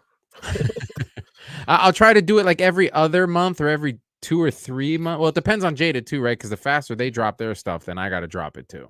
I'm looking forward to Blanca because he's my favorite. Yeah, the way that I think they're looking at it right now is, I mean, they were doing, in every quarter or every 2 quarters. I think that the rate that they're going right now, you're going to see something almost every single quarter now. That's now awesome. You've got M Bison and Dalsim, and I think they said this fall you're going to see potentially either Blanca and Cammy, or Cammy and God damn, I can't think of the other one that they had a whole list of names. They're going through the whole roster. They're not stopping. Which is great to know. I'm with you on the Blanca thing. I'm not a fan of that Jada Toys head sculpt, at least from what they were showing at the con. So I'm hoping they fix that. It's not my favorite thing. But well, they better not fuck up my boy E Honda, because that's the next one I'm rooting for. If E Honda, I can't wait to do that shower scene. I just want to see that. That's gotta be a deluxe. It has to be. Like that's gotta be like a $30. What's the next big con that's coming up? It's probably gonna be an announcement. Who knows? What month is it? We're March. When's San Diego? April now. Yeah. When's San Diego? August, right? July or something? Yeah, July. I think it's July or August. Yeah. Yeah. So who knows? Might be there. I mean, they usually wait. Either that or. But I think he would be a deluxe too. But what does a deluxe mean? He's $45. Ooh. Yeah. You know, who cares? I'll buy 2. Give me 3 just in case. Easily. You know, like I'll do the paint variations before they do just so I could have it. And then when they drop theirs, I'll still buy those.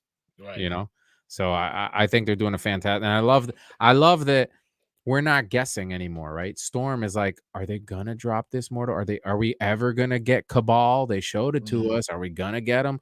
With this, it's like, no, here's the whole line. You're gonna get it. Just gotta wait. No problem. I would gladly wait.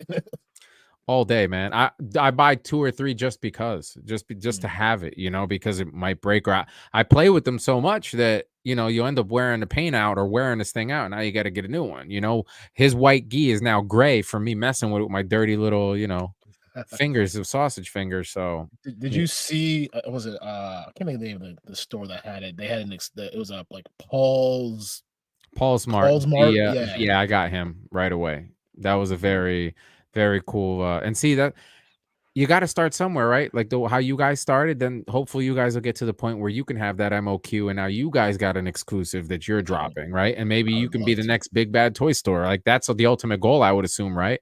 Got to start somewhere. Yeah. We're lucky to have made a lot of good friends, you know, distributor wise along the way, especially with the independent companies. So and support, man. People talk about you guys all the time. Now it's just money and space, and if we actually believe we could move it. I think, yeah, that's what we're looking at next. God, I would love that. It would be awesome. I'm just saying, man. These are all ours. And you'd be surprised after we can talk after this. Like you'd be surprised. There's companies that I've done work for that they're totally cool with the idea of an exclusive, right? And their MOQs aren't even that bad. Like it's really not as bad as you would think. So you got options. We were hinting at it with Jason from Spiro, but I think the amount was probably just a little too much for what we could handle at that. Like 2,000 too much weight.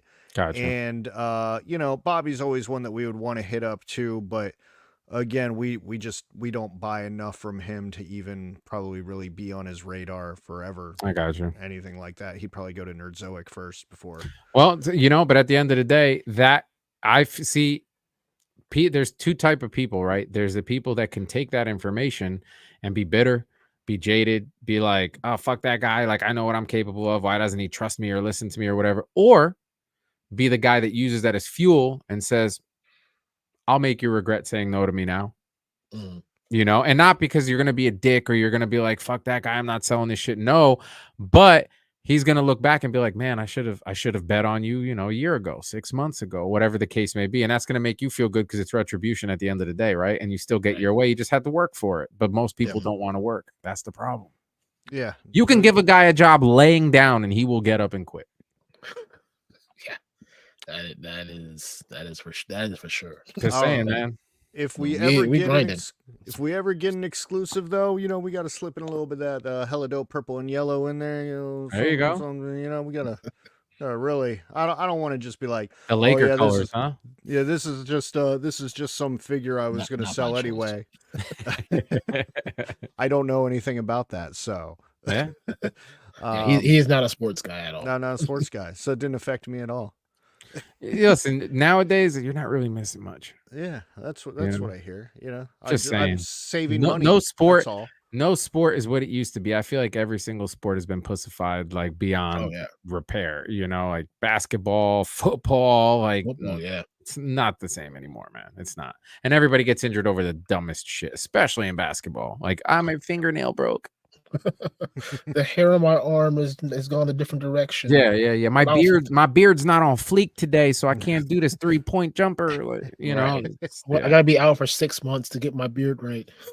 Basically, play with a fever and win some titles, and then come talk. Just saying. Right. Ted, do you have the music queued up?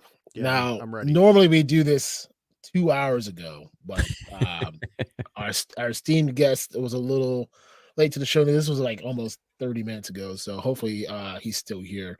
And I gotta do it pseudo quiet because I think the kids are asleep right now. But Northern Nomad, he says, by the way, what's up, suckers?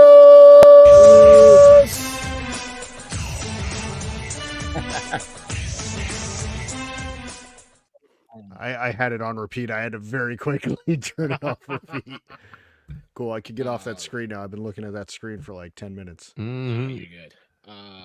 And then Just Jeff, this is the last one I have started at least. It says, if you do the Patreon, you got a customer. I'd love to learn this stuff. Thank you, bro. I appreciate it. Awesome.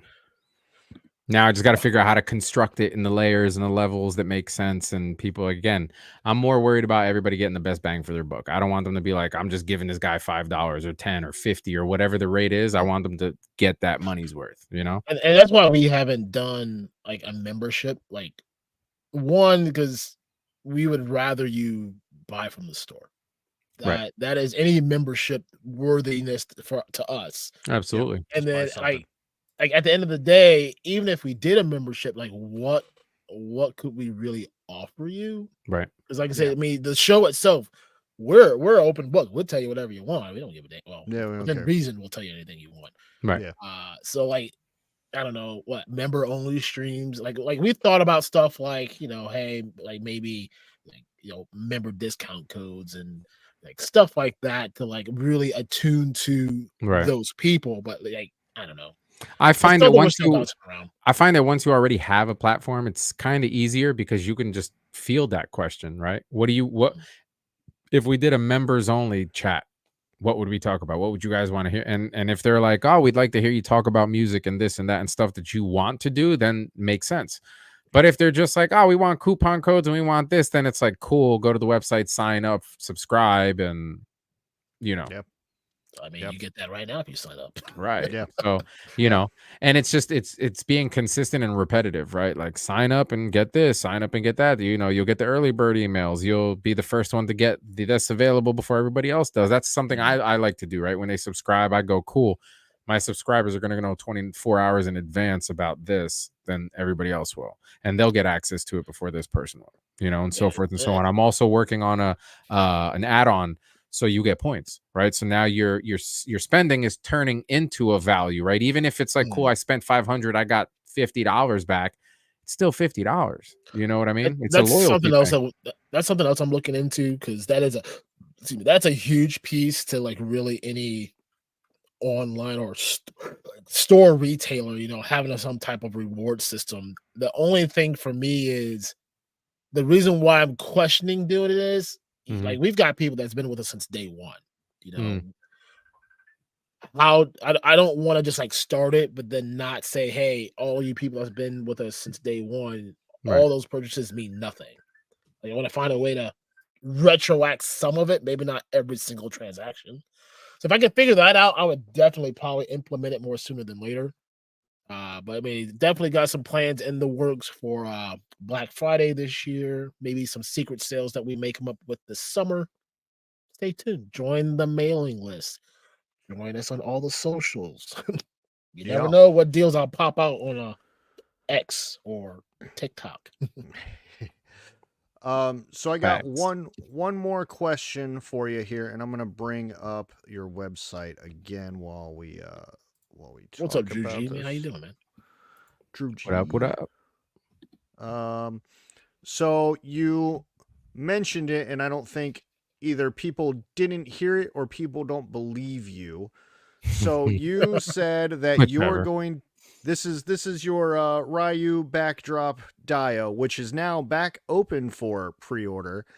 But you said you're going to make one for every single character. For every single Jada stage, Toys. every single stage that's been made I'm gonna make. So there'll be the stage for Dalsim, for M Bison, for Ken, for Chun-Li, Fei Long, Blanca, Balrog, all of them. It's just a matter too of some are more complicated than others, right? So I'm really trying not to go past a certain point, right? So 275, you might, the one for M Bison might be 320, 350. It depends because it might have more characters or more background pieces that I need to paint that are going to require more time. So it all just really depends price point wise, but I'm definitely going to create them all and try to make all of them as collapsible as possible, not just for shipping, but for the purpose of maybe the guy who wants all of them doesn't have a place to display them all, but he can just put them all in a big little box or a tote while he's displaying whichever ones he wants to use. So I am going to make all of them. It will be based off of what's out, but also what people want. So if somebody said, hey, I want that Blanca Dio. Blanca's not out yet, but we want it. And there's 10 people right now that want it. I'll start making it now. It's as simple as that. Otherwise, I'm just going to go based off of what figures are out now. Which one haven't I done yet? Which one's the more popular one that people want to see now? So obviously from Ryu, we're going right to Ken. And then from Ken, it's still kind of up in the air. I'm not really sure which one I'm going to do after that. God, I can't wait for this. I'm going to be poor. We'll have to take a loan on the business. It's a business. It's a write-off. Oh, yeah. We're going to write a lot of stuff. Four Feathers. What up, man? Damn. Woo. Like I said, you got me either way it goes. It's just, you keep dropping that good stuff, man. I'm looking forward to it. Especially awesome. That pit. I did see it. That is, damn. Like now, just so many ideas.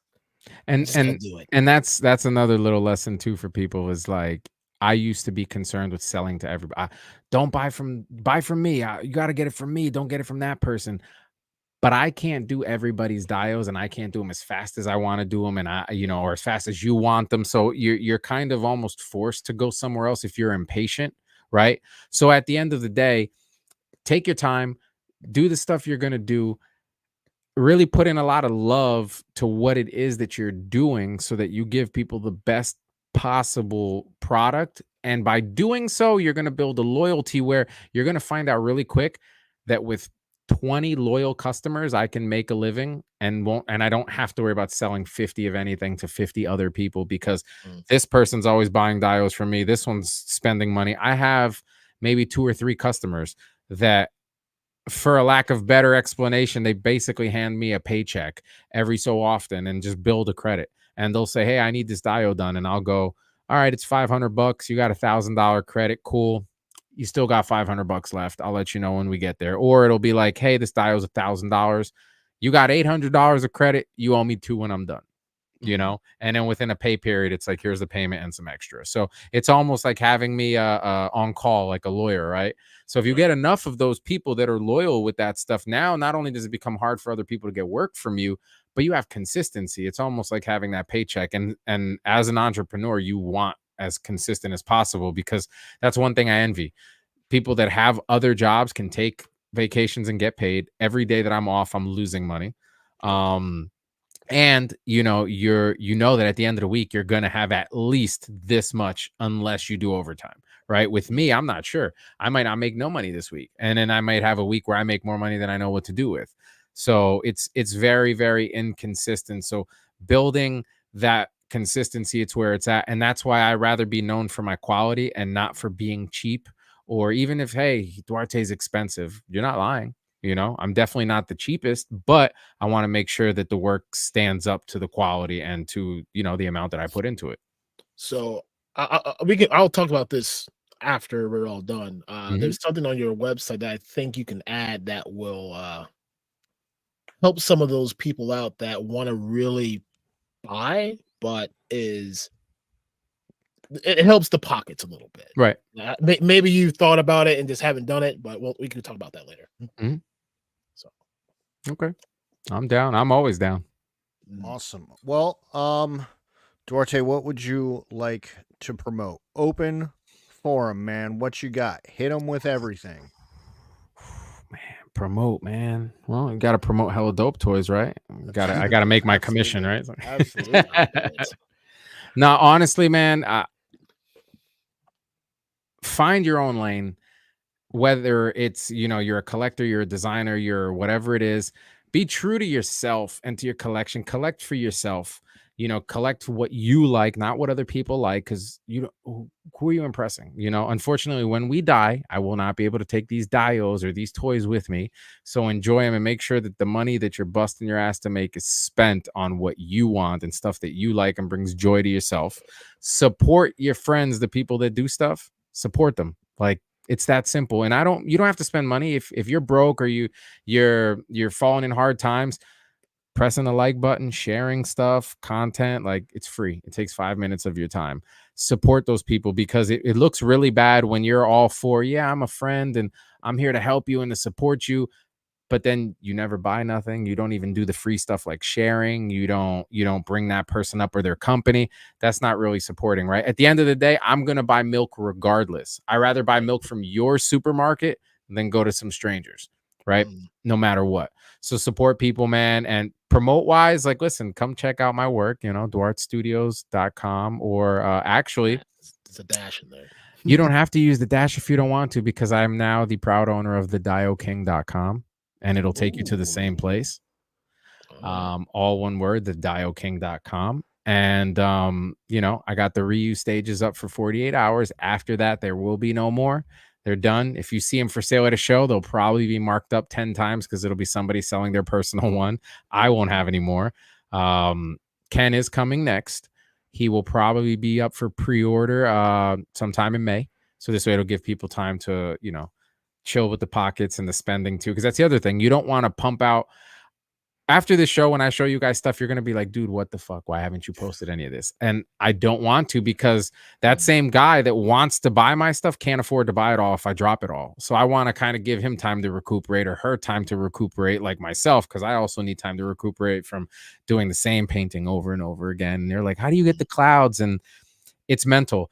I do the first one and take extra long. I record it, I study the video, and I study my mannerisms, and then it almost becomes like a downloadable thing to my brain, where every single one after that's just a carbon copy until I'm done. That's why I don't like to start and finish too much. I like to just start, go through it, and be done, versus doing 2 today, 2 tomorrow, and things like that. Right. So yeah. Awesome. Aaron, what do you got? Oh boy, what do we got? Well, I was gonna say that we got that Marvel Legends Angel in, but y'all bought them all before I sent the email, so that's gone. Speaking of Street Fighter, Ken is in the warehouse, ready to ship out to whoever needs it. You got to get a Ken now so you can get the Dio here soon. Yep. Oh yeah, get your Ken now. You're gonna be mad if you miss out on the Ken. That boat dock is coming. Oh, and by the way, it was in talks before, but now it's official because I've already took pen to tablet and started the sculpt already. But we are going to be dropping I believe it's the SC400 or the LC4.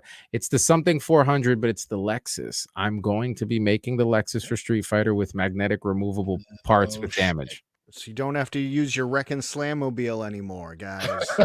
There it is.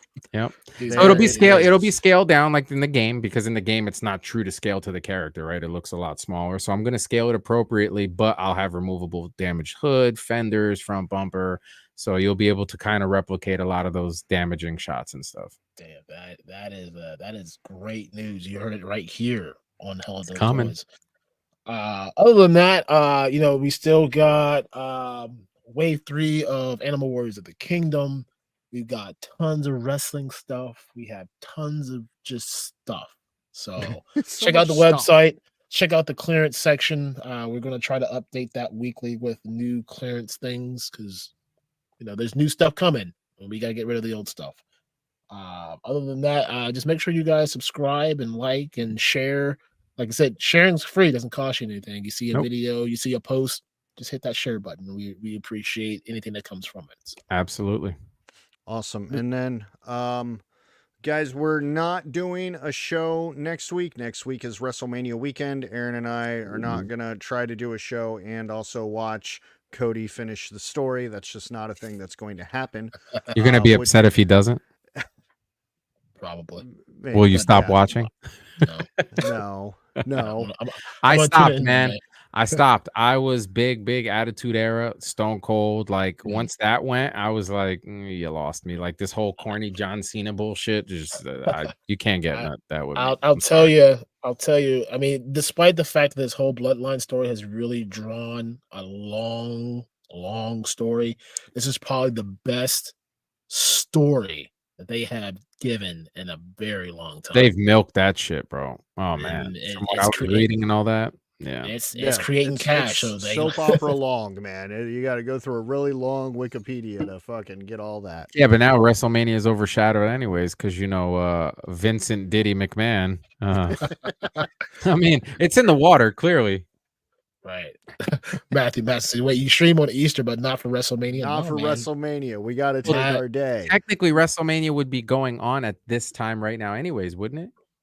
It's Sunday throughout the night, so you wouldn't. Well, it's Saturday. It's 2 nights, so it's Saturday and Sunday. So but it wasn't always 2 nights. It was just the one night. It used to be. It used to just be Sunday.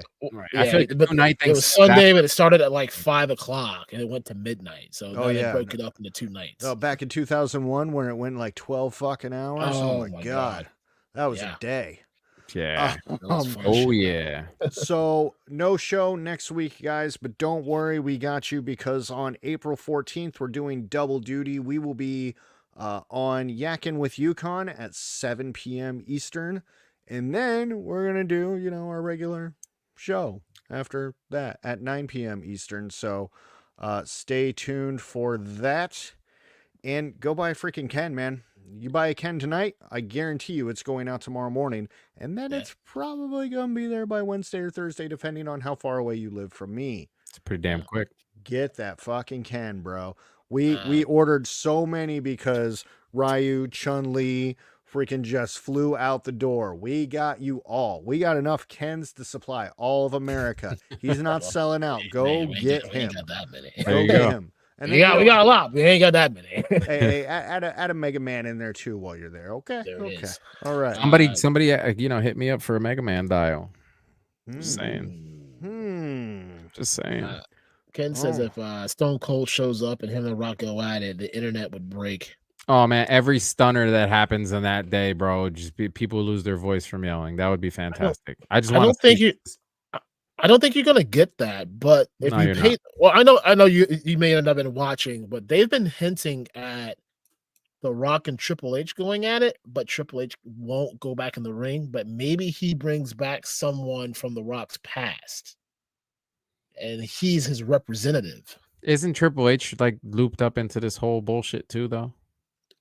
His slate's a little more clear than like Brock Lesnar's is worse than Triple H's. Brock's done, bro. He's done. According to what they're saying, he might be back. Yeah. You might see him next weekend. He's not that bad off yet, but we'll see. I don't care. Yeah, I'm not too deep. Brock can go with Diddy, you know.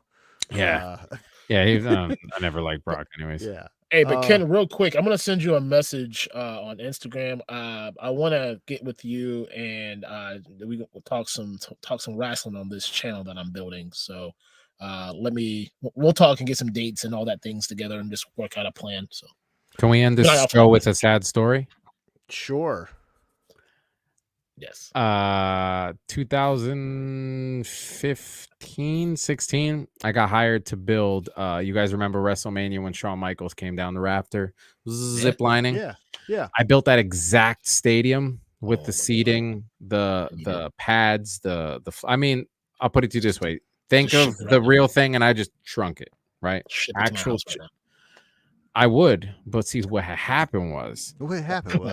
Customer got it. I took a shit ton of pictures. I did videos. I did like content. Mm-hmm. My wife was my girlfriend at the time, and this was back when the external hard drives weren't solid state and they were little spinny disc. Yeah.